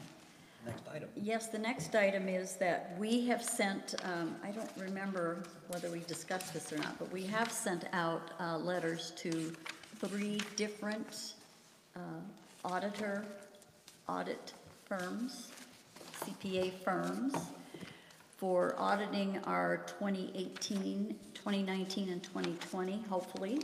We usually go for 3 years, and then every 3 years we try to get new bids for doing the audits. We have sent out 3 requests for proposals. They are to Larson Gross is one, because they have been doing ours for quite a few years. Jennifer also met several people at CAI and found 2 audit firms that focus strictly on HOAs. And she was very impressed with some of the questions that she got answers to, and they knew it right away, which a lot of times when she calls Larson, they sort of have to do the research. And so she felt it was worth our while to approach these. Now, one is in The Seattle area. And another one is in Wisconsin. Northern California. Oh, Northern California, okay, so they're not far away, but, and here's one thing to keep in mind about the RFPs. If we choose to change from Larson Gross, the first year of any new firm is going to be a little more expensive because they have to review everything that the other firm did. She knows this. So that sort of thing could mean an increase for us, but I think it's a good time for us to have a new pair of eyes or a new set of eyes looking and seeing if there is, some things that we could be doing even better. So we're waiting to hear back. They have all responded. Well, Larson had not. Has Larson now responded also? They have. I spoke with them actually earlier today. Okay, so they're all committing to sending us RFPs or proposals, and we should have those by the 2nd of November. Is that correct? That's our deadline. Ma'am, could you clarify, were you stating that it is your opinion that we ought to switch? I am not making an opinion about it right now, other than the fact that it's not a bad practice to, after you've had someone doing it for as long as Larson Gross has, having perhaps a fresh look. It will depend, of course, our decision will depend on the quality of the proposals that we get and our comfort level with the individuals. That, of we're course, looking is at. understood. Yeah. No, I don't think it's a bad idea. I do think it's a good idea for us to I perhaps guess I do was that. asking if it's your preference. I have no preference at this point. I would like to see the proposals before I would make any recommendation. But Jennifer and I will review them, as will the general manager, and we will make our recommendations at the appropriate time. Okay. Leslie? Yeah, we have been using Larson Gross since, I think it was about 2004, when I was the treasurer. That's 14 years. I did initiate a change at that time because we had been using our previous auditor for 10, 12 years, something like that. And my understanding is that it is good practice to change about every 5 years or so, just to get different eyes on the books, just to preclude anybody saying that there is preferences or anything like that. And so I would support, if it is a reasonable price, changing to a different auditor. Okay, understood. I think certainly, given the fact that in Larson's eyes, we have improved dramatically over the last several years, and we have met all of their requests, it certainly makes sense to me to find out if someone else has requests of us. Right. Any other comments or questions? Okay. Golf, I believe, is next. I'm going to turn that over to our staff, if they could please. This is something I have reviewed, but I haven't had a discussion with anyone on it, so. Page 45.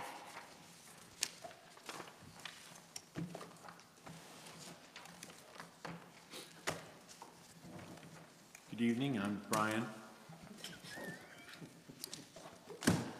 Just with much less hair. And a whole lot more pale.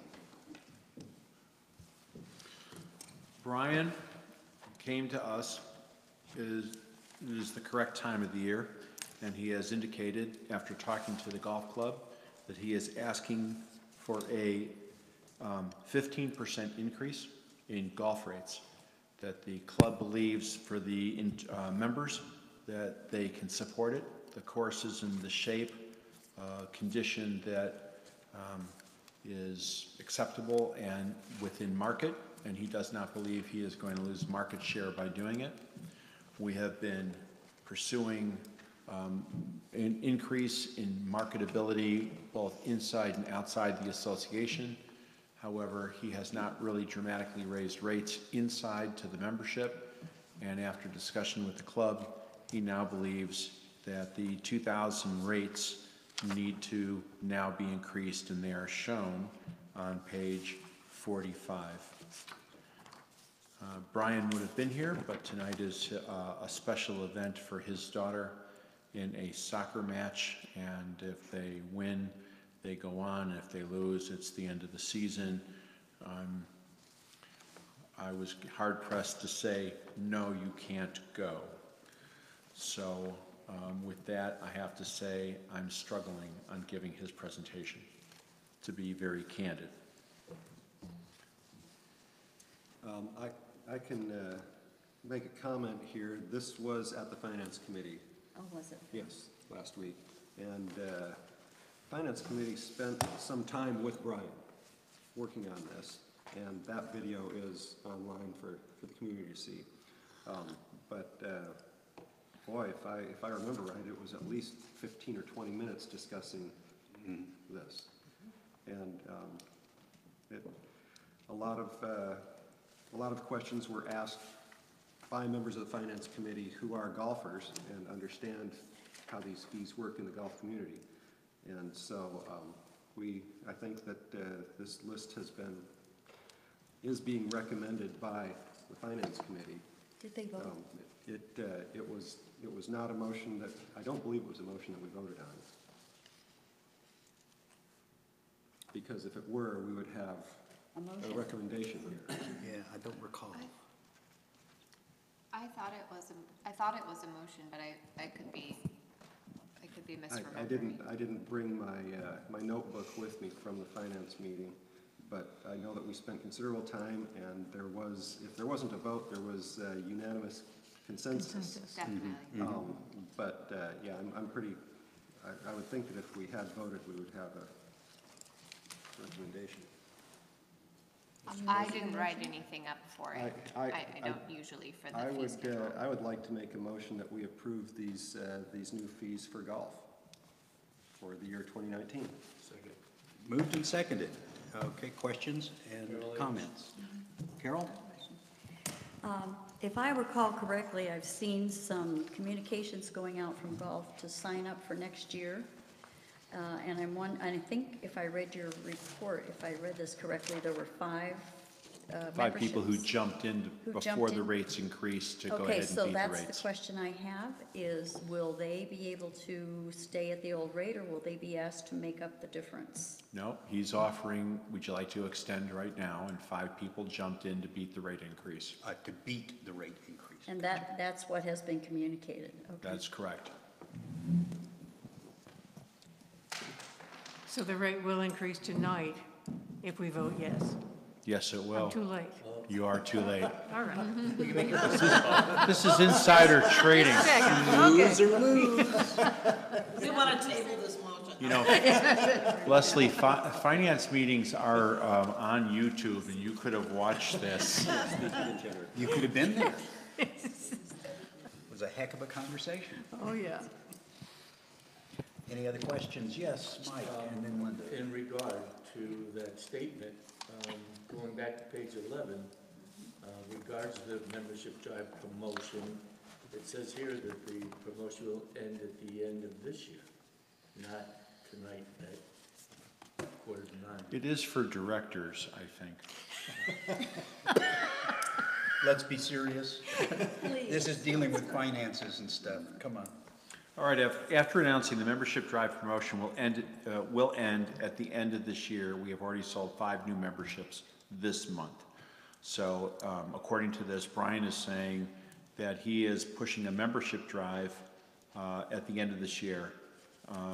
He is asking for 2019 rate increases. So if it's a 2019 rate increase, to be very serious and candid, that rate applies on January 1st, 2019. Okay, so just to, as we say, we have confusion, to make sure that we're all talking about the same thing. If anyone that wants to sign up or renew. Microphone, please. Anyone that wants to sign up or renew their golf membership will be at the 2018 rate. Is that correct? I'm going to say yes, which means I'm going to bind him to it. I think that's fair. No, it is fair, all right? So I will say yes. If you sign up before January 1st, I think that you are paying the current rate. if Thank you're you, paying Mike. in advance, except for directors. All I can say is, thank goodness there's not a vote, because you guys would have to be recused. Okay, any other discussion? Madam on Treasurer this? had a question, I think. Yes, ma'am. I just think we changed the motion to say rates effective January 1, and that helps to define it, although it may not. January 1, 2019, that's for 2019. Well, why don't you make that motion?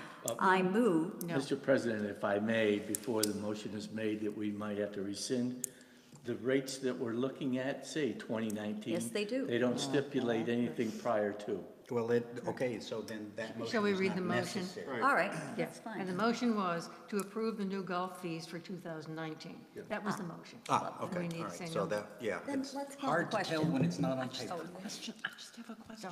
I just asked you that, and you said no. No, that was for the prior one. And it isn't a question, I wanted Mitch to verify, I think somebody can. There's still the promotion that if you sign up before January 1st, you get a No. discount? Oh, That Isn't there a that's discount? before, typically, It's before the end of January. If you sign up, you get a 3% incentive reduction. Okay, I So just- whether that is from the 2018 or 19 depends on when you pay. And that's not a motion, that's just, No, that was That's just a information. clarification, Yep. and I believe it was discussed at the meeting, that's all. Right. I have a question about this. Wasn't there always a promotion for if you signed up for ACH? That's a separate issue. We Separate do issue. that separately. Okay. And we use golf as an incentive to get members to sign up for ACH. so Which we there have are over lots of- 1,000 people on ACH now, which is awesome. Yeah, sorry, I was just saying, there's several promotions that are not part of this. These are standard rates. Yeah, and because it is just a standard membership, that kind of is for those that may have new memberships this year or belong this year. It's applicable, that's all. Nothing else special. Okay, anything else? Questions, comments? All right, so then. The question has been called, and as I understand the question, it is that we approve these rates for 2019. So unless there's an opposition to the question, all in favor, please indicate. That is unanimous. So I will give you an anecdotal comment on this. I won't object. In the budget, it shows $88,000 projected loss. Yes. Okay, so as we do our budget, golf comes in the last quarter of the year with any projected changes that they wish to put in for revenue. So that budget will change based on the changes that we're looking at for 19 charges. So in other words, you're expecting the 88 to go down below what the proposed AGM budget says that it is expected to be.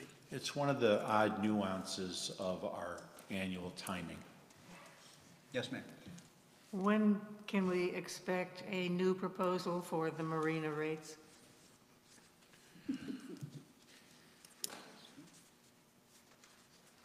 I'm going to defer that to the next general manager. I really am. It's a market study that will have to be done. Okay. And I don't think this is the right time of the year to do that study. I think in the springtime it would be. Okay, And it certainly is overdue.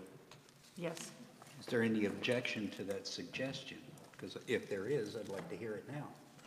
The GM is suggesting that we not look at and study the marina rates until the spring. I wasn't taking his answer quite so literally. It was just simply an indication that I believe that it is time to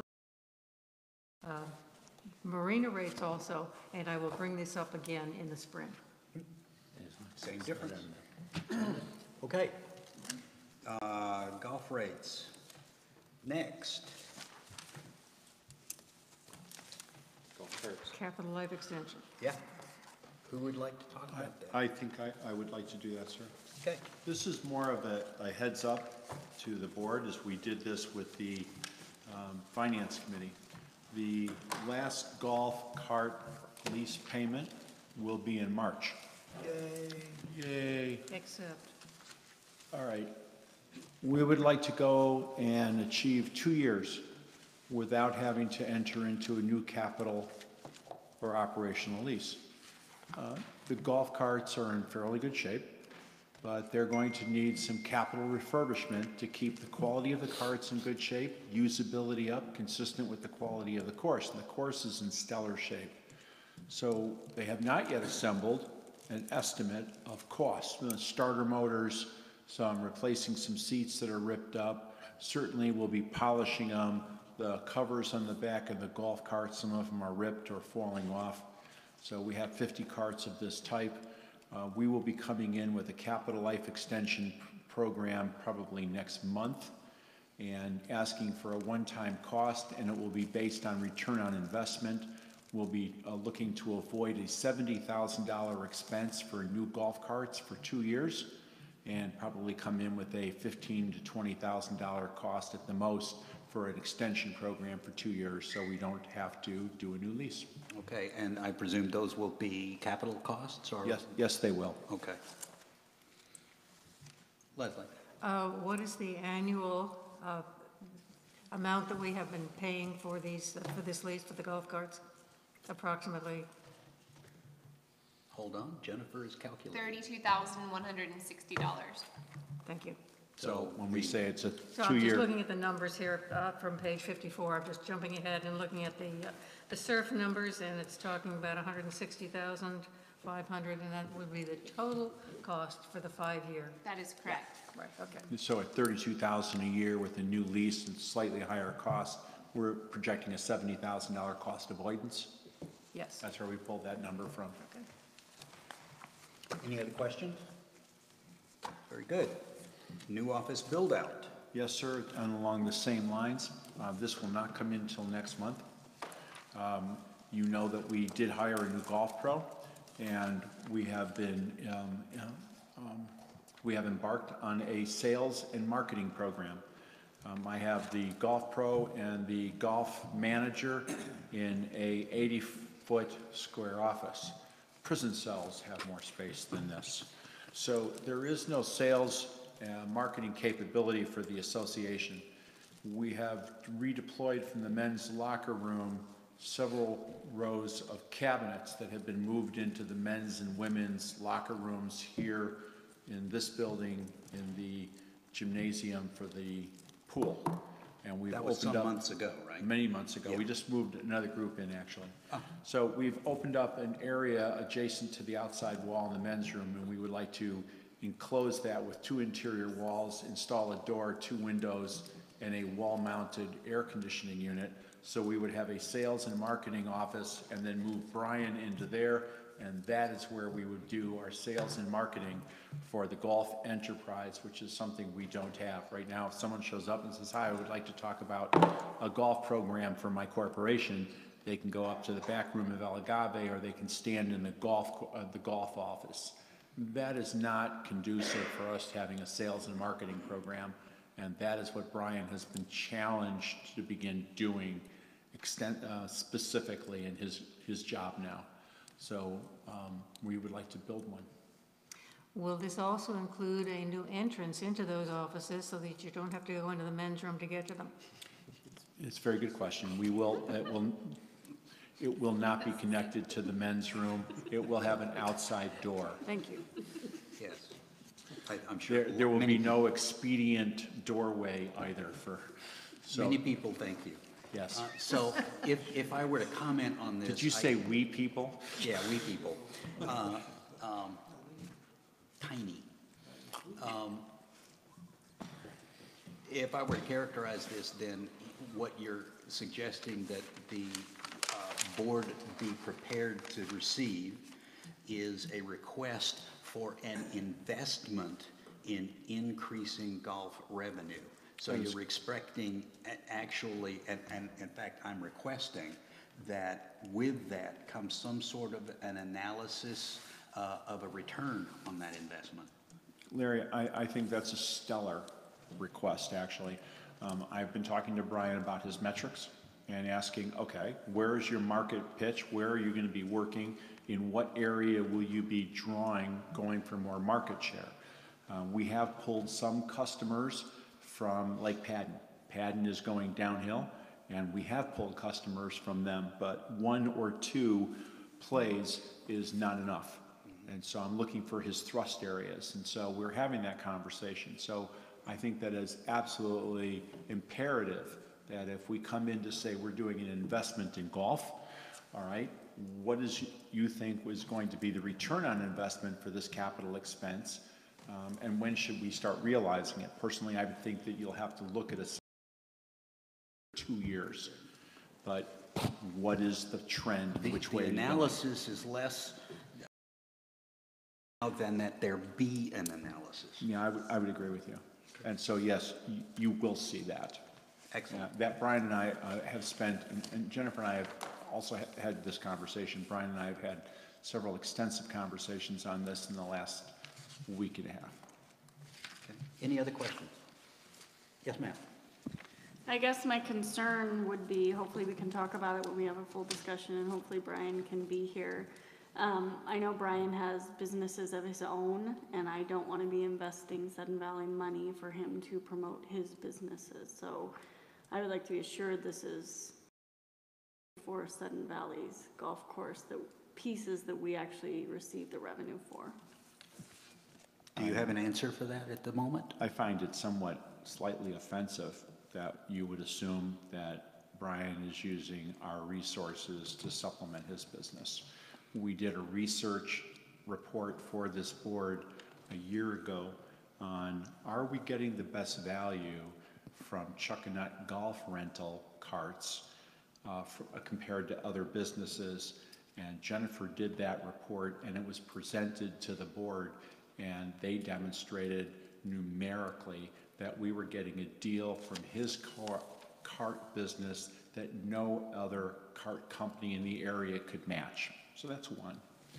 But that he would use, that we would be asking for funds to go ahead and supplement a person's outside businesses. Yeah, it's kind of... We wouldn't do that. Let's leave it at that. That's not appropriate. Yeah, we wouldn't do that. Any other questions? Okay, then we'll wait for that eagerly. Thank you, sir. Payroll provider switch. Are they being turned on or off? No.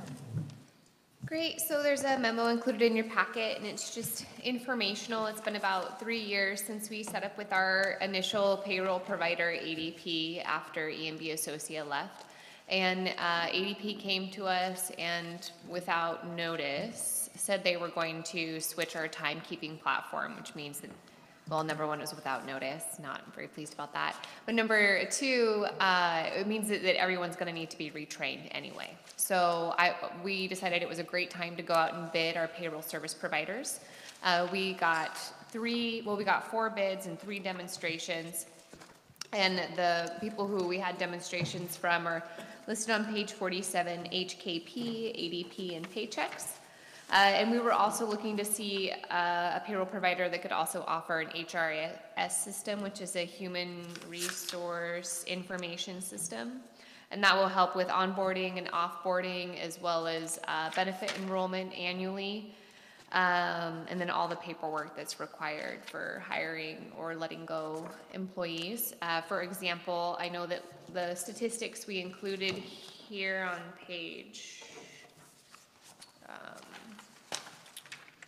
8 said that this year we filled 23 seasonal positions, but we're actually going to issue 70 W-2s this year, Sudden Valley. So there was a lot of trouble getting people to stay the whole season, a lot of turnover.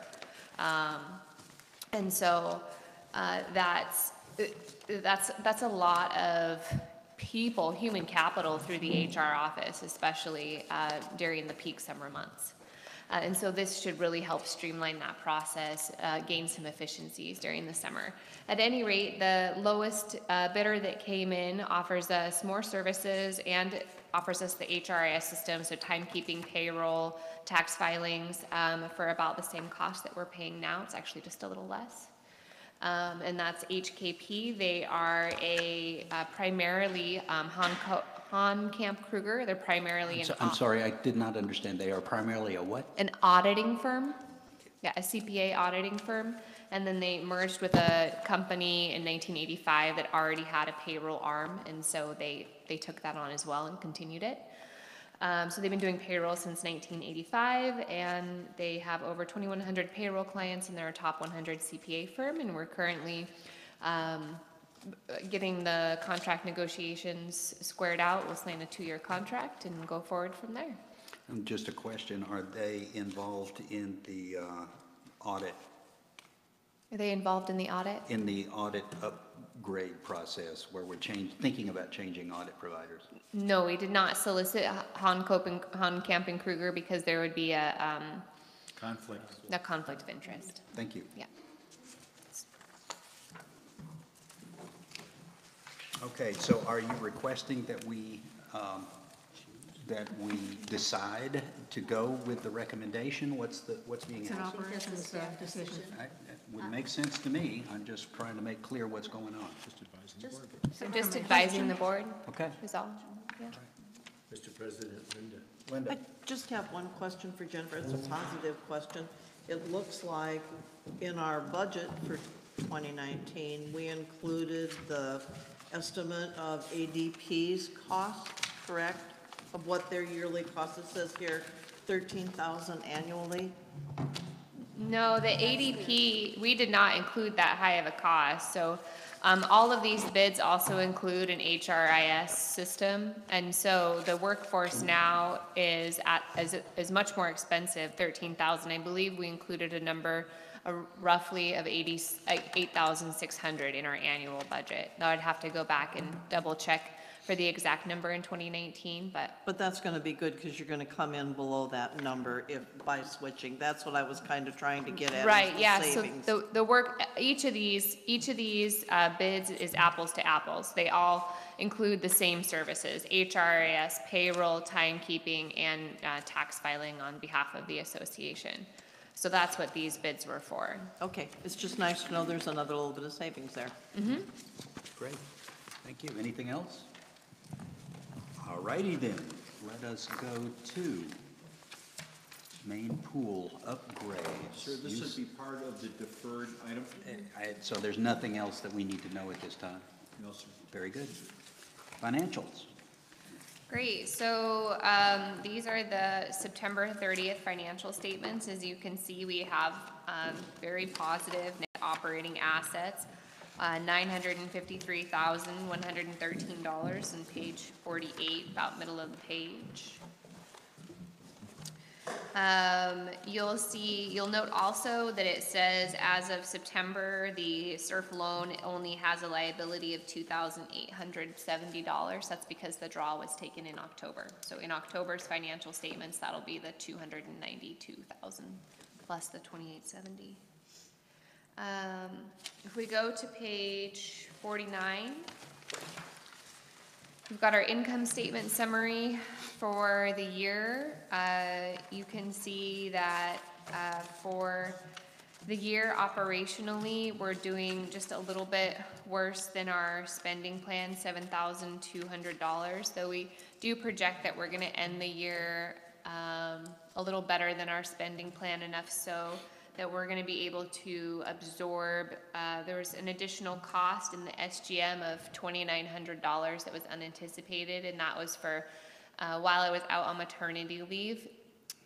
Coupons were mailed to everyone in the entire association for the special assessment, though I left directions otherwise.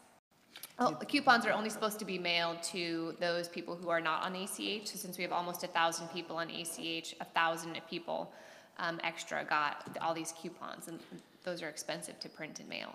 Yeah, a question was or a comment was made regarding the coupons during the town hall.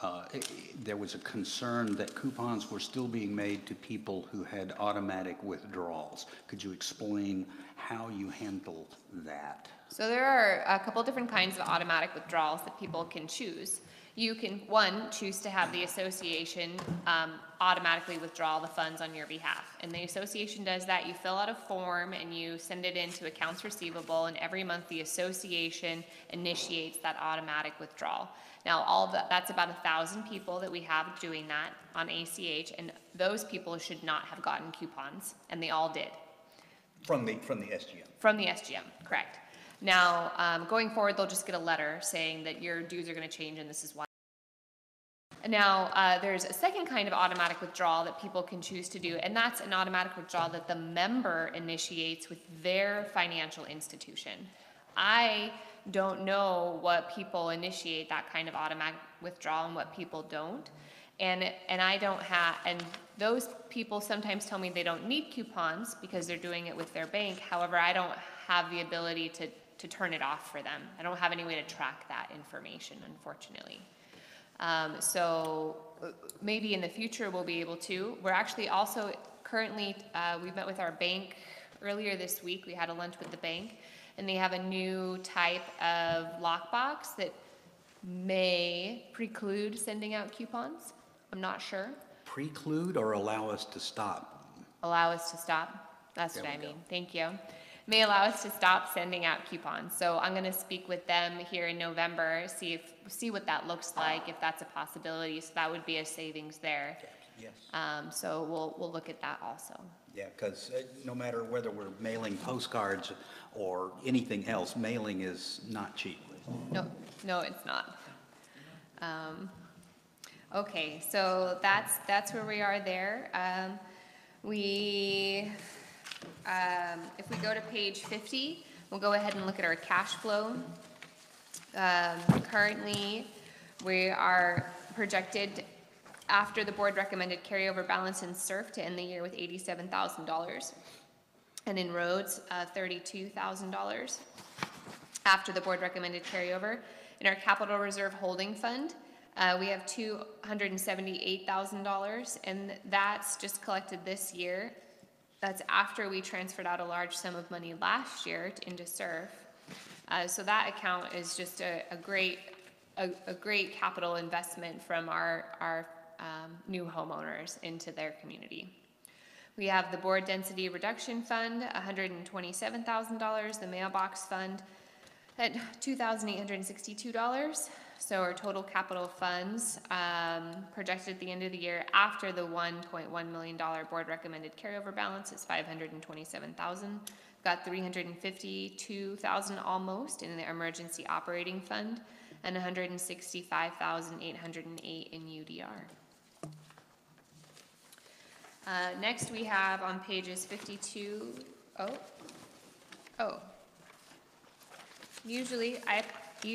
page 52, we have the year-to-date operations by department. Usually there's, there it is. On page 51, we have the just for the current month. However, I think that the year-to-date is a better picture of where we're at.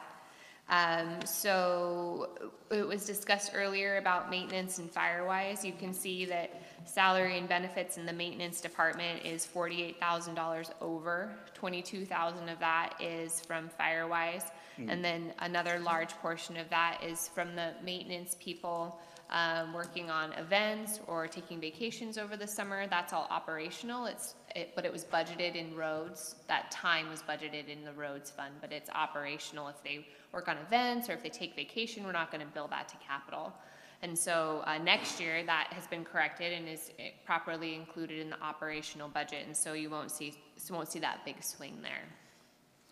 That raises another comment that was made during the town hall that had to do with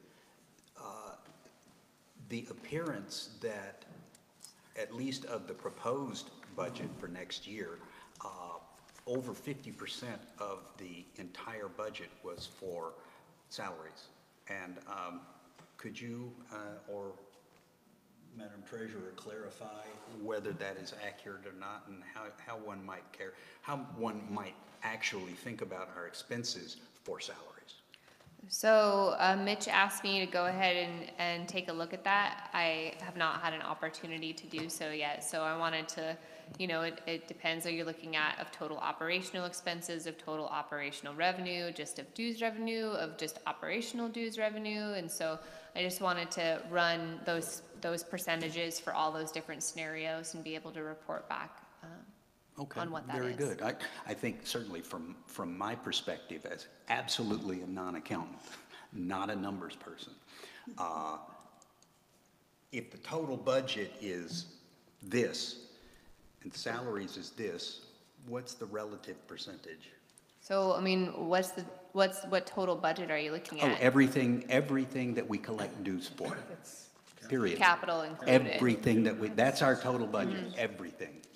I don't have that percentage Okay. All right. handy, but that's what I'm looking at, and I'll Okay. be able to report back to the board on what that is. Superb, thank you. Yes. Carol, do you have anything to add on that, or are you going to leave that until later? I think it's best if we get the actual numbers. The danger is to estimate or to guess and not have the full, and Jennifer's absolutely correct. I think the statement that was made was it was of our whole dues, which was inaccurate based on that number, but to be precise, I'd rather not give a number until we've actually had the accounting manager look at it. I'll be able to email that information out to the board. Okay, very good, and then we'll talk about it the next time, so it'll be on public record.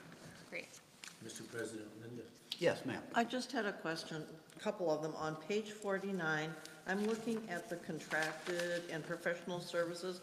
We're really way over. We're like 122,000, well, almost 123,000 worse than the spending plan. Do we know why we're so far over with that?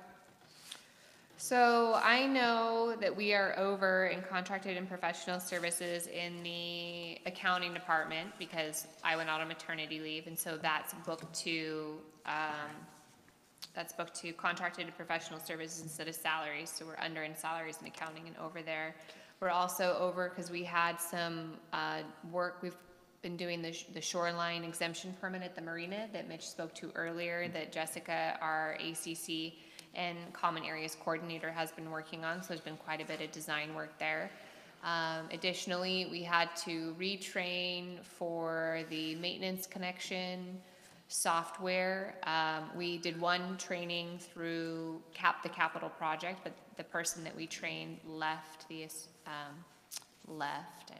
Staff, yeah. Staff. I'm very disappointed that she left, but she had an offer that we couldn't compete with, so I would have left as well, I suppose, but couldn't compete. Is that a threat? No, it's not a threat. It's not a threat. It was honestly an offer that we couldn't compete with. She had better pay, a retirement program, and there was also a shorter commute, so you just can't compete with that. And I can't think of what else is in there off the top of my head, but I can go ahead and send a follow-up email with what all makes up that 123,000, but those are the larger ones I can think of offhand. The other question I was going to ask is the last financials we saw were July, and this is September. Where's August? Oh, August is saved on the server. Okay, I will get them that works. posted. Great. The last question I have is on page 52, and I think I know the answer to it, but I just want you to confirm for me. If I look under Recs, Pools, and Parks, there's a line that says it's got the special assessment earned, bad debt, and then the net. Then there's Recs, Pools, Parks, revenue 9,000. That's just what they have earned on their own besides the special assessment, correct, for income? That's correct. So it's mostly access cards. Okay, it just kind of gets buried there. I thought I understood, so thank you. Those were all my questions. Mostly access cards. That's a chunk for access cards. Well, we had, if you recall, there was 5 months of activity before the gym switched over. And then, so that would have been both access cards and fees for the gym during that 5 months. Okay. And then access cards thereafter, but we have had over 2,000 access cards issued. That's delightful. Obviously, a large chunk of those are free, but at $8 a pop, some of them are not. Okay. Anything else? I have a question, you haven't gone, are you going to go over SURF? The capital Okay, report. but just a top-level question on this on page 54. Is this the entire SURF approval sheet for 2018? Yes, this is everything that's been approved through September 30th, 2018. Okay. So either There it are was no other SURF, yeah. either it was open at the beginning of 2018 and Right. approved in 2017, or it was approved in 2018. Okay, thank you.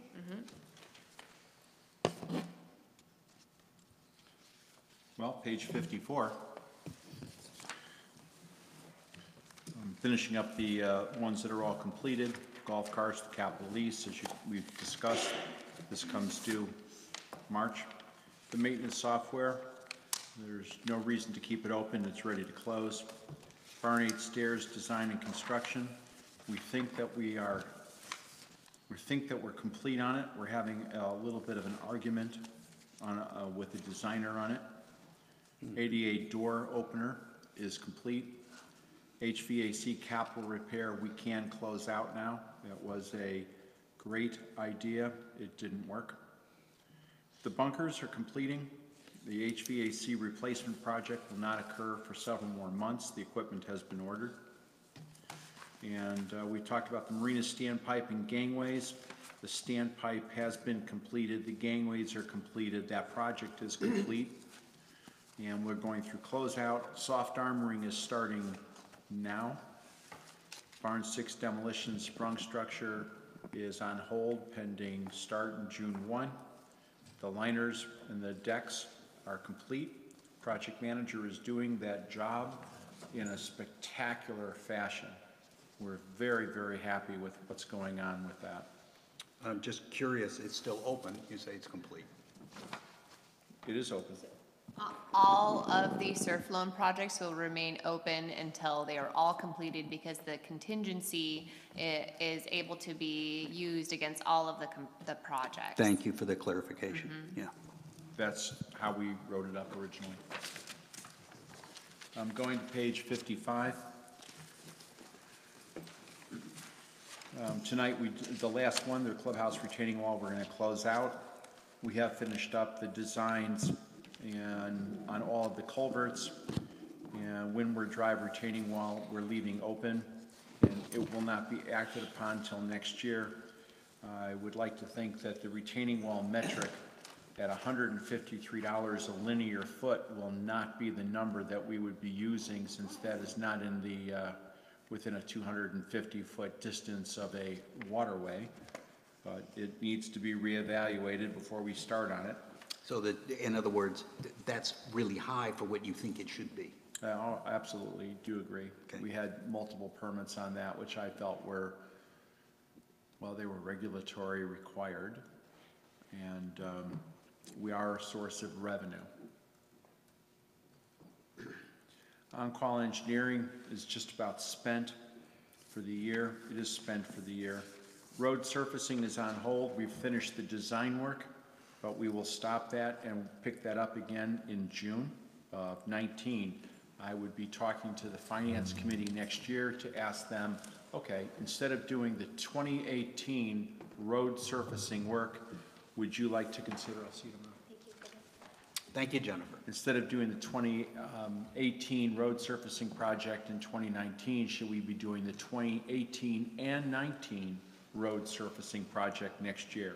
So even though it's now on hold, I would suggest that the smart thing to do over the winter is now look at the second section of road that we would be doing once budget is passed, and increase that job to do the 2018 and 2019 road surfacing project. In terms of logistics, is that possible to do those 2 years of work in one summer? Yeah, we did most of the roads work repair this year.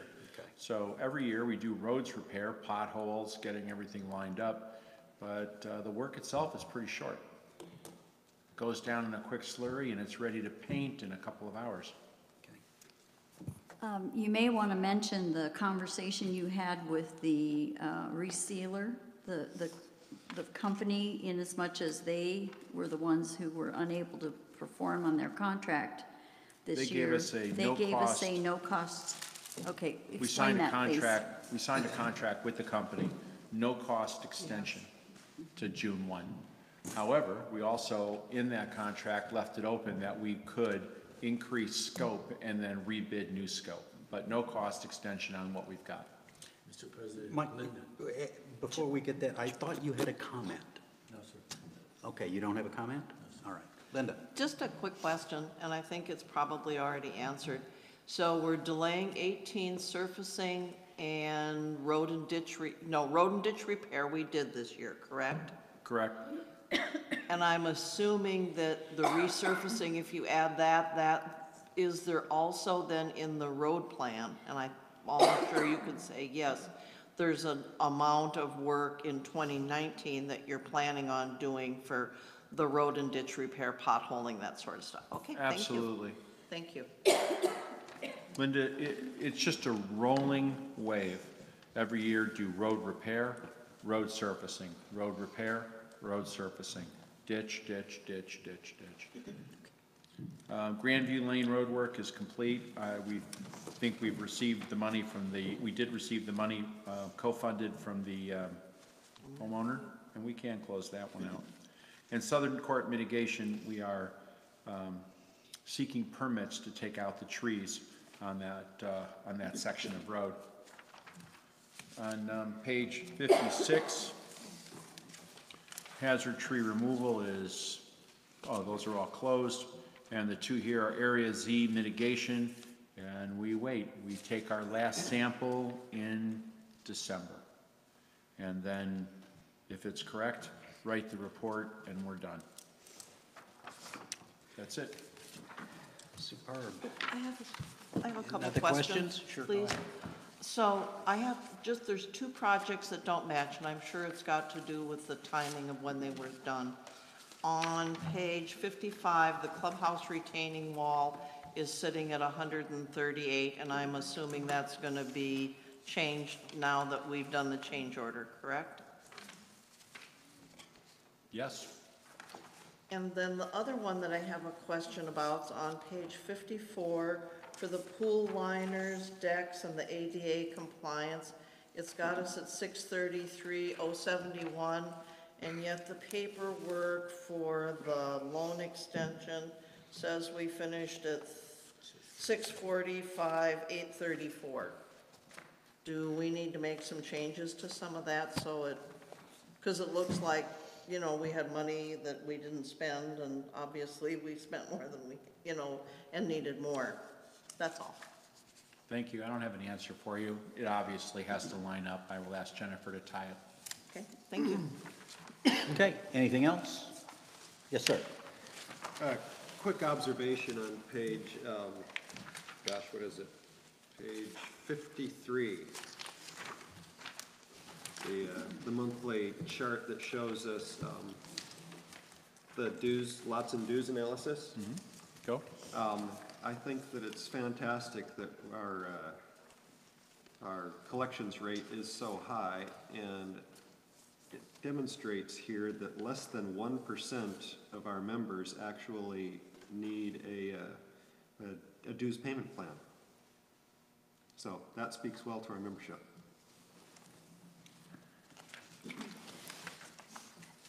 Anything else? All right, sir. Thank you very much for that SURF update. Oh, where are we at now? Committee reports. Committee finances. I guess we're at committee. You're done, ma'am? Okay. Yes. Committee reports. Rich is not able to make it tonight, so I presume that As submitted. it will be as submitted. Can I make a motion that we accept all of the committee reports as presented with the You minutes on? certainly can. Thank you. Moved and seconded. And there appears to be no objection to me saying that these are all accepted by acclamation. Yay! So we drop down to, gosh, page 3, it looks like, continuing business and voting is necessary. All right, Linda, and I'm sorry, Leslie, you had some proposed I do. board dates. And you see the dates here. This is just kind of a bookkeeping for the rest of the year. I'm calling these provisional because we can approve them now, but they're going to have to be reapproved when the new board is seated next week, 11 days, whatever. Okay, the first one is to approve the following board meeting dates through the end of 2018, pending ratification by the 2018-19 board of the orientation meeting. The AGM will be on November the 3rd at 1 o'clock. The organizational meeting, I'm proposing that we hold that at 5 o'clock or immediately following the AGM. Eric has suggested that we do have it here, continue it because we do have all of the cameras set up. We have one board meeting in November, which is the 15th, and at that meeting we will be presented with the certification of the AGM. The board orientation meeting has been proposed for Saturday, December 1st at 10 o'clock. We do have several of the presenters who have already agreed to be there. The GM interviews will be held on December 4, 5, and 6. The interviews will not be held on 3 days, but the GM candidates will arrive sometime on the 4th. They will be given a tour of the facility. On the 5th, we will be holding interviews and with several different groups as well as the board, and have an open meeting with, for the members to come in and meet the candidates, maybe coffee, cookies, whatever. And then on the 6th, they will be leaving. So that's schedule. And then the December board meeting will be December 13th. And the GM fire walk will be on the 7th, where we make them walk over hot coals? Whatever. They're in the dance barn, right? Yeah. Okay. Okay, so that's the motion. Is there a second? That is a motion. Second? Moved and seconded. Is there any need for discussion? Okay, then, Okay. Call the question. there we go. Thank you very Okay. much. I can't do that, or I'm not supposed to anyway. Okay, so unless there's an objection, seeing none, why don't we just say that these are adopted by acclamation? Okay. Okay, so the second motion is to enable business to continue to be conducted. This is what we have customarily done in the past. A motion to approve the extension of the 2018 Finance Committee members until approval of the new members at the November 15th, 2018 board meeting, pending ratification by the 2018-19 board at the orientation meeting. Second. Moved and seconded. Again, is there any need to discuss? Call the question. Questions called, and why don't, unless there's an objection, adopted by acclamation. Okay. A question to the treasurer, please. Do you plan on holding a finance committee meeting prior to the November 15th board meeting? I don't at this point have. Okay, Yes. so it may become a moot point, but that's all Oh, right. sorry. I- Okay, I- what do you have? We discussed, The 7th, I believe. yes, Ah. the 7th, and that was for, mainly because we were going to have, the auditor, information back too. And we're bringing in several items that we deferred tonight. We'll be bringing in several items. Right, that That one would we be on specifically- November 7th? Yes, ma'am. Very good. Okay, please notify us. Superb. New business. New business. We have a new policy I would like to point you to on page 58, marina mortgage storage license policy. We have revamped it. We discovered recently that our mortgage agreement did not meet the same level of rigor as several other mortgage agreements with other harbors, looked at their policies, saw what they were able to do, and decided to send ours over to council and have them updated. Mostly the big issue is with section 11, section 20, and a lot of the section 16 and 17. We wanted greater indemnification and permission if there was a problem to move the vessel. And people were saying, you don't have the right to move my vessel. Well, you're right, we didn't. Now we will. Okay, so that's 11 and what? 16, 17, and 20. 20 was the big item. We have reserved the right to move and reassign a vessel to a different slip or moorage location at any time as deemed reasonably necessary by the association. So when we were undergoing construction and the contract for the dry pipe, and the contractor said, I've got to get back access, people said, I won't be there till this weekend. No. So We will move the boats. we'll move the boat. Right. Well, we moved them at risk. That's right. So now we've updated our mortgage agreement, and I'm not going to go through each section. It is basically, it gives us the latitude to have the same mortgage authority as every other harbor in the area. Okay, will somebody move? I move that we approve the policy presented on page 58.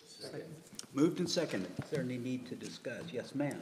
I just have a question. Is the reason that it is in capital letters because it's a change, although 20 is not in caps, or is it intended to draw attention to the individual by capitalizing those two entire sections? Well, those are the two sections written up by our insurance agent, so I would venture to say that it is to draw attention to it. Yeah. Call the question. Question has been called. Unless there's an objection, all in favor, please indicate. All right, very good, that's unanimous. Last item came up very quickly, and I've asked for some support on this from Traffic Safety, so Director Trower. For the past, I don't know, year and a half, we've been looking at the traffic safety issues that were spurred by some complaints by members. Things like speeding, well, that was the main complaint that we were getting. And we don't really get a lot of complaints, but I'm talking about we here with speeding. We really don't know where all the complaints might go. They could be called into security, and they may not be tabulated along with the complaints that go into security. I'm talking about outside security versus if they come into Norm directly or the front desk, or if they get sent to us directly by email or a complaint in person. And so we really didn't have a lot of ability to identify hard data about any complaints about speeding. And so we arrived on the idea of purchasing those rubber hoses that go across the road. And a generous community member donated funds to allow us to purchase those. And we were able to start deploying them as soon as snowplows stopped plowing. And so I put them out, literally put them out in front of my house on April 1st of this year, just because I wanted to keep an eye on them, and it snowed. At any rate, the intent was to keep them at each location where we suspected or had received complaints, and also to count how many vehicles go through key areas of Sudden Valley to provide traffic flow data. Now, it was amazing to me in front of my house, and we kept them there a week or so, and that was what we do everywhere is at least a week. I thought people just went screaming down the hill in front of my house, and it turns out that they were very reasonable. A very low percentage of people were exceeding the posted speed limit. The same thing happened at a few other places, like in Mike's house is at a key spot on a hill going down to the Gate 3 entrance, and turned out that there didn't seem to be an identifiable true problem there. But we've been able to identify some other places where there is a significant, at least based on the data that we see, a problem. The most recent request for a better look was at the Gate 13 entrance there by the bridge, which, if you remember, was it 4 years ago, a temporary speed bump was 4 or 5, yeah, a long time. put in Taken there. out, thrown away? Yes, and folks didn't like that. And those temporary speed bumps are pretty harsh. Yeah. But at any rate, that was where the speed strips were put, was in that location where that speed bump previously was. And what we see here on page 63 is the data that was collected there. And down there at the very bottom, the speed limit fields, down at the very bottom, the posted speed limit is 25 there. And it shows that 68.3% of drivers over the course of those 2 weeks, it looks like, were exceeding the speed limit. And that's pretty significant. However, if you look up further up in the chart, on the left-hand side, you can see between 25 to 31, there were almost 10,000 vehicles out of the, what do we have total? 18. Out of the, yes, 18,000. yes, out of the 18,000. And that seems to be quite a few, but 31 to 37 had 15% almost that were exceeding. So that's pretty darn fast there at a pretty narrow spot in the road, at a bridge where there's bus stops and so on. It's a high traffic area. Now, we're not road engineers here. This one looks different than a lot of the others. It looks worse, but I'm not a road engineer. And so what I would like to find out is, could we find, do we have a road engineering company that could take this data and actually make recommendations for, would a speed bump be appropriate in a spot like this? Or some other traffic calming device that would, or is this data even significant? To me, it looks significant, and the reason that we got the data in the first place was to see if there was a difference in what we were seeing in different areas, and we do see that.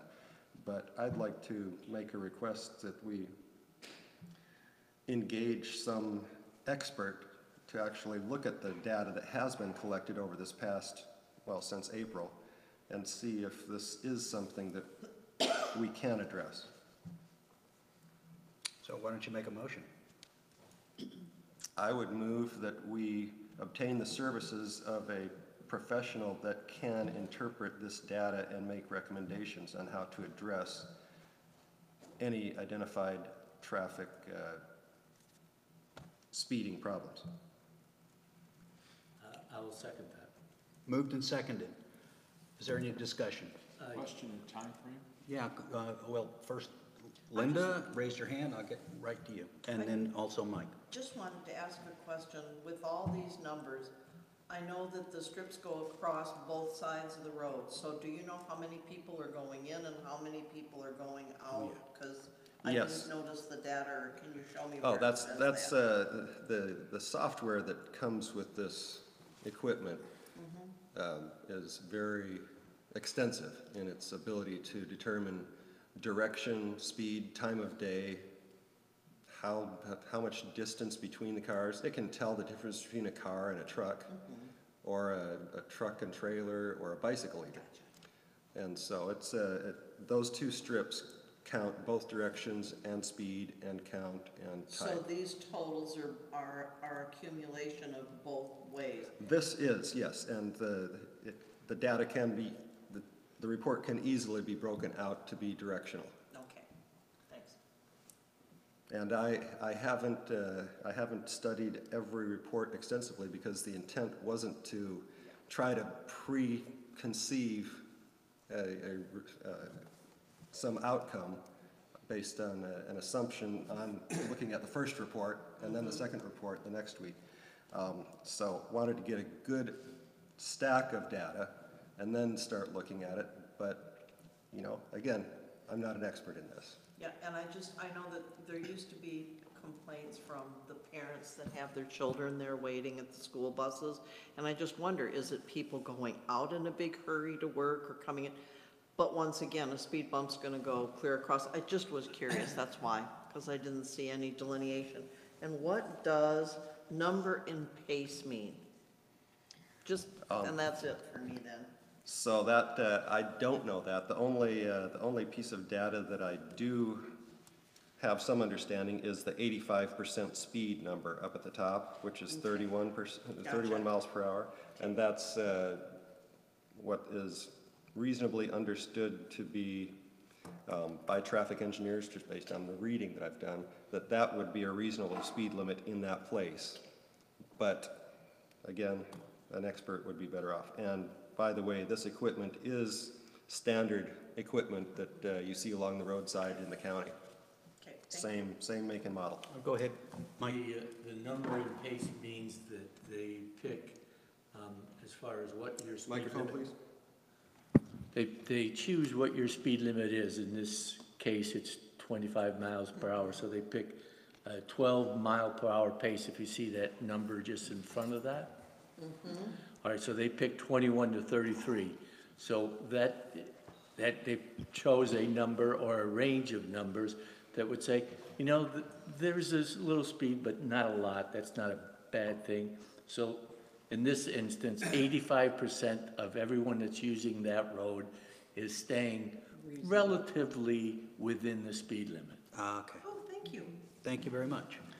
Also, I like the idea, Eric, and he's talked about this before, but I'm wondering, should we do a little bit of research on trying to find somebody before we get to the point of asking the board for the go-ahead? I mean, you and I can go out and say, this is what we've been doing. What can we do with this stuff? Oh, I And then agree. come back and say, we've got some people that we would like to ask for more information from them. And if we do get more information, it will cost us X amount of dollars. Right, I would wonder if we already have, with our roads people, Wilson, professionals me? at Wilson. Let me just suggest, in the nature of this motion is basically to determine whether the board has any objection to moving forward with exactly what you just said. Okay. Obviously, we don't have names right now, but somebody would need to do that research, and it really doesn't matter whether it's you guys or you guys with staff or staff by themselves. What matters is, does the board agree that that is an appropriate thing to do? And then before we go to Leslie, Mitch had a No, I waive. What Mike was Microphone, suggesting please. was correct, was, microphone. I'm in agreement with Mike. I think that the information you've gathered is good data. I think now, go have a conversation with a couple of different traffic engineers and say, what does this information mean? And what would it cost for you to do a study? Yeah, how can we utilize it? That's right. It's data, but how can you utilize it? Because otherwise, it's like, okay, what type of money, how much money, where are we getting it from? And I would love it if Director D'Angelo and Trower went and found those companies. Because I think he might have other things on his plate. I agree. We have two more And people. that's where I was going with this, but, because I wrote down the motion as it was given, and it's called, obtain the services of a professional company that can evaluate, et cetera, which to me says, hire somebody. And that is the source of the rest of my questions, having to do with, you know, what is the cost going to be? You haven't put any, you know, cost limits on this. What's the source of the funds, and et cetera, et cetera. And I would like to contrast that to how much does it cost for a speed bump? $5,000. 5,000, okay. Then this raw data is not the whole picture, because you're talking about school bus stops, et cetera, et cetera. Now, to me, for a company to analyze this, they have got to have all of the data. Maybe there's more of a need in an area where there's, you know, not many houses around, or a place where there's a school bus stop nearby. They would need to come out and take a look Right. at, I mean, it's similar to what the Right. county's doing. So They have to are take a we look, where's saying, the data are we gathered saying from? now that we are not asking to obtain the services, but we are asking to investigate finding a company who would do this for us? Okay. I believe So that's correct. I can adjust the motion. I believe so. That was the intent of the motion. That was what I thought I had Okay, been. all right. Thanks, great clarification. Yeah. we're Mr. President, just moving- Andrew, and then I think David, although he hasn't really raised his hand, his finger went up. Okay, Andrew. Sure, so I agree with everything everyone's saying. I would just also include maybe researching a pedestrian access plan in conjunction with the traffic study. Okay, well, if you want to make an amendment to add that to the subject of the motion, please do. Well, they're two separate, so I don't want to confuse them, but, I agree with you. Then hold it off and make a separate motion. okay. Okay, David? Yeah, my understanding was the motion was to obtain the services, which is, no, it's a matter of just researching, because it sounds like they're Okay. making a commitment to get somebody and put them to work without even going through. So it's really to do getting information about even getting to that point to be able to make a whatever. It just follows up with what Lester is saying. Yeah, okay. Mr. President, Carol? Carol? I agree. I think it should be to investigate, but part of that, I would also like them to come back, because I think when you talk to someone, they'll probably say, well, have you considered this, have you considered that? One of the things I'd like to know is, I come down Sudden Valley, which is a very busy street, and where I access it, it's 15 miles an hour. why is Western Lane 25? I mean, do we have equitable speed limits? I'm not sure. That sounds to me like a huge study. But as you're looking at some of these speeding areas, we maybe should consider, is that the right speed for that particular area? And so I just am suggesting that as you look at services, you get a scope of what exactly would be investigated as you're going through. Again, my That's all. understanding of any kind of a good study would be, for instance, take a look at not just the data that is here, but the location where it's at. So you look at also the speed limit in that location. Does it make sense? So somebody would have to come out here and take a look. Well, why is Sudden Valley 15 and Western is 25? And they may say, well, it's obvious to me, and give us a reason. Look, I have no idea why the speed limits are marked the way they are, because they have always been that way. Well, sir, I believe that they've always been that way because there is a traffic study that was performed in Sudden Valley many years ago. Now, that traffic study has not been updated, and I am not even remotely clear on how long ago. It is a long time. So you have access to it? I think I can find a piece of it. Well, Right? It's spatial. In any event, any background data that we have like that would have to go to whoever we get, because that's part of their, they need to know the circumstances, and that's part of what they'd be looking at. So that's what I would think, Carol, is they'd give us a recommendation. That's what I was hoping they would include. For instance, I have a question. On Sudden Valley where it's marked 15, it's only marked 15 going down. Going uphill, Precisely. it has no speed limit, which means it's automatically 25. And I don't, is that dangerous? Is that good? Is that, I have no idea. Just an informational piece. The speed strips are deployed to that very spot. Yeah. Over this past week. They've been there exactly a week now. And I'd so. love to see those. Me too. I'd love to see those. Sure. Yeah. There's still other places for it to go, but the weather is getting nasty. Yes. At any rate, any more questions? I have one more. Yes, sir. Well, actually, statement. I don't know about the traffic study here. It probably was done because the places that I've worked, the states that I've worked, the speed limits in any municipality are dictated by the state in order that the municipality would not be sued because somebody said that this is a 30-mile-an-hour zone when it should have been a 15, et cetera, et cetera. So I guess, and this is purely a guess, that the state of Washington did see something like that before they put their stamp of approval on that. Now, the other thing could be... I'll only correct you that we are private property. The state had absolutely no input in that. I disagree with that aspect of it, but you might be right. Okay. And maybe in other states that is the case. I don't know. I can say that the sheriff in this county, Bill Elfo, has said, we will not enforce anything below the numbers that you have because that's not a driving rate that we enforce to. You have driving numbers below what we would ever enforce. All right, I agree with Larry. I believe that the state of Washington had nothing to do with setting the speed limits inside our The roads. county probably does. Well, certainly in going through the records, which I've done pretty extensively, I've never seen anything. I didn't even see anything about a traffic study. So if you've got I data, think I have that'd a be great. piece of something. Okay. That's the best I can do. So I've seen a lot of things about police and traffic and not a word about setting speed limits. So I have no idea.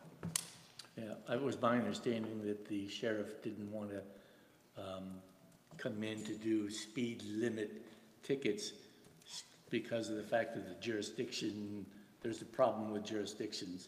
And not so much the signs or the limit. Well, it's a complication. It has to do with state laws. We're private property. State law says they can come on private property to enforce speed limits if we give them authorization, which we have done, but that state law says that their enforcement won't go below 20 miles an hour. So they will not enforce below 20 miles an hour, period, because state law doesn't let them do that on private property. Okay. All right. Leslie has a comment, and Yeah. and then Mitch maybe, yeah. There is a column in the Bellingham Herald, once a week, I guess it is, a traffic column. And there was the discussion about speed limits changing quickly from one to another on roads. And if you will notice, as you go down towards Alger, you will see the speed limit changing at the county line.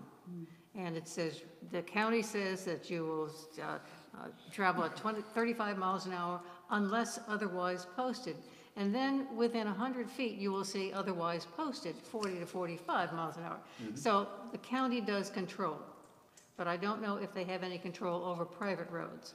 But it's not the state, it's the county. County would definitely the county, well, here's part of the problem. I will say, I would bet that the county controls county roads. However, there are also state roads, and the state probably controls those roads. And so, and that's you know, a real problem here in the jurisdiction. For instance, the county wants to put in a walkway along a particular community path near, I'm thinking near Kenwood, and the difficulty is that that is a state highway, and so the county doesn't have authorization to do that. So there's a whole lot of craziness about roads. Could I add that I'm sure that whatever expert we find would probably be Much smarter. Knowledgeable. much more knowledgeable about this item. And so then let's call the question. Call a question, Please. yeah, that was, right. Okay, questions called? Any objection? Seeing none? The question is that we basically go forward with doing research, find some experts to help us out, and then make a presentation saying we want to hire this one because it's the cheapest out of the 3 or 2 or however many people respond. For the best value. For the best value. Okay? So all in favor, please indicate. All right, that's unanimous. Sir? I would like to do a clarification from an earlier statement about golf and the ability to sign up in 2018 with holding those rates to 19. And with that, Brian Krulak is here. All right, we'll pause, because I do want to come back to Andrew's, that was more on topic here. Let's pause and go Grab a back to microphone, golf. yeah. Yeah, grab that mic. I'm sitting, this is Jennifer. Mitch was playing. I'm Jennifer. I'm much worse looking Jennifer. I apologize to Jennifer. So I was talking to Jennifer, and it sounded like there's a little bit of a miscommunication regarding the new membership rates.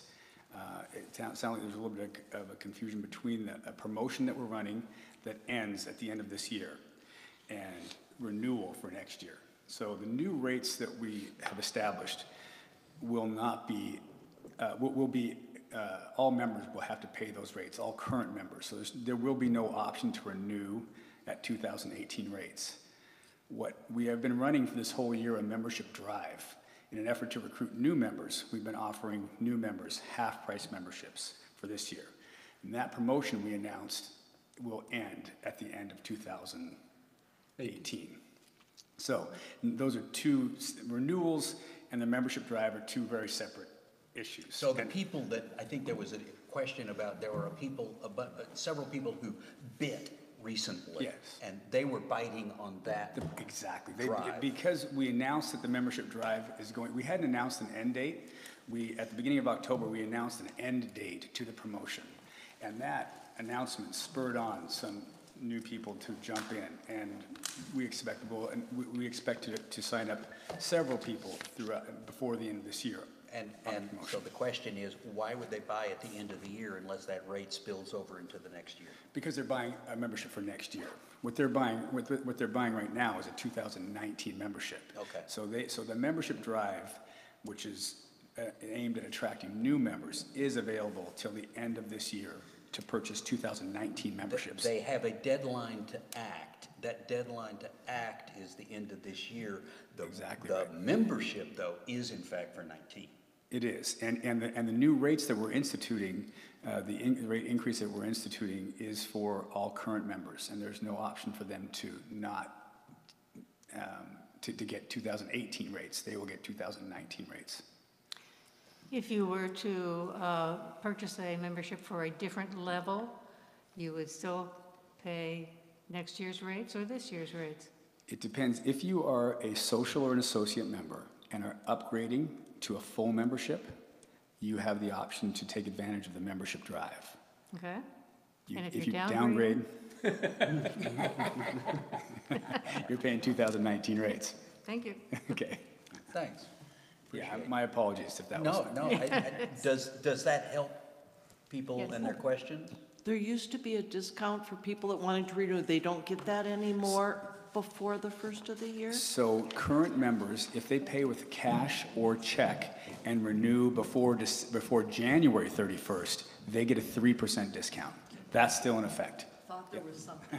Yep, that's still in effect. So I heard there was some confusion between the two programs, so Did they win? they did win. My apologies for not being here. No, but no, yeah. that's, yeah, and congratulations. Yeah, thank you very much. And again, my apologies for not being here. Okay. I propose that we have any future golf items be withheld until 10 o'clock in the evening on the agenda.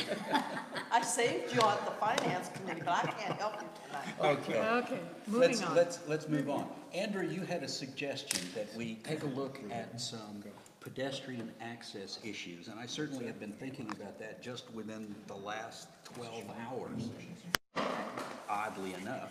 So, far away. She's gone.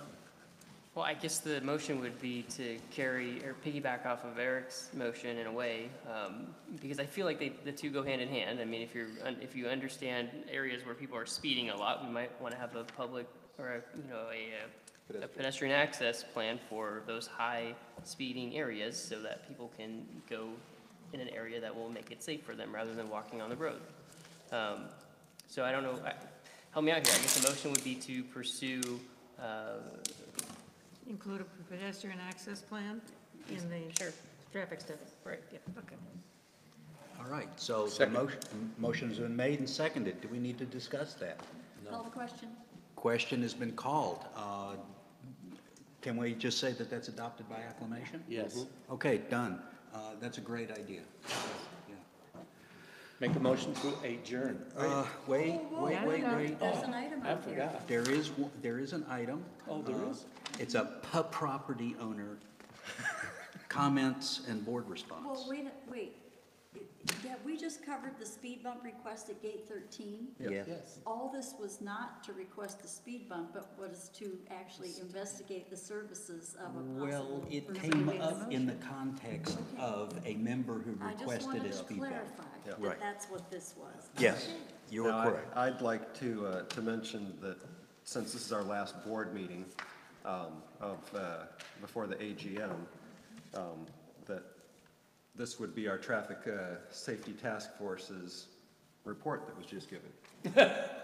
Nice try. Let's move on. I don't really care. This is an ongoing issue. Yeah.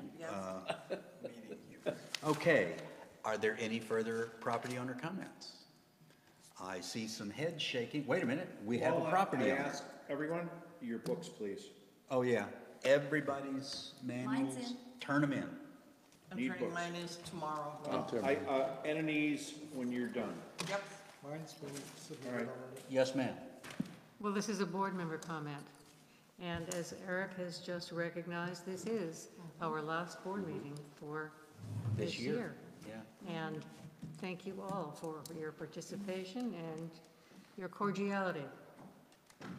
Thank you, ma'am. And I'd like to extend thanks to the couple of board members that will not be joining us after the AGM. David, Yes. thank you for 6 years, David. and 7 years, I'll yes. clap for 6, okay? and as Larry mentioned, Odell is not. And Andrew may or may not. We'll see. That's right. Yes. So, So I may hold on, delete Mike, my hold on, Mike. resignation letters. Well, he can pull that one. no, don't. It screws up the electronics. Oh, Okay. Move we adjourn move to adjourn. at 10:02. 10:02, all right.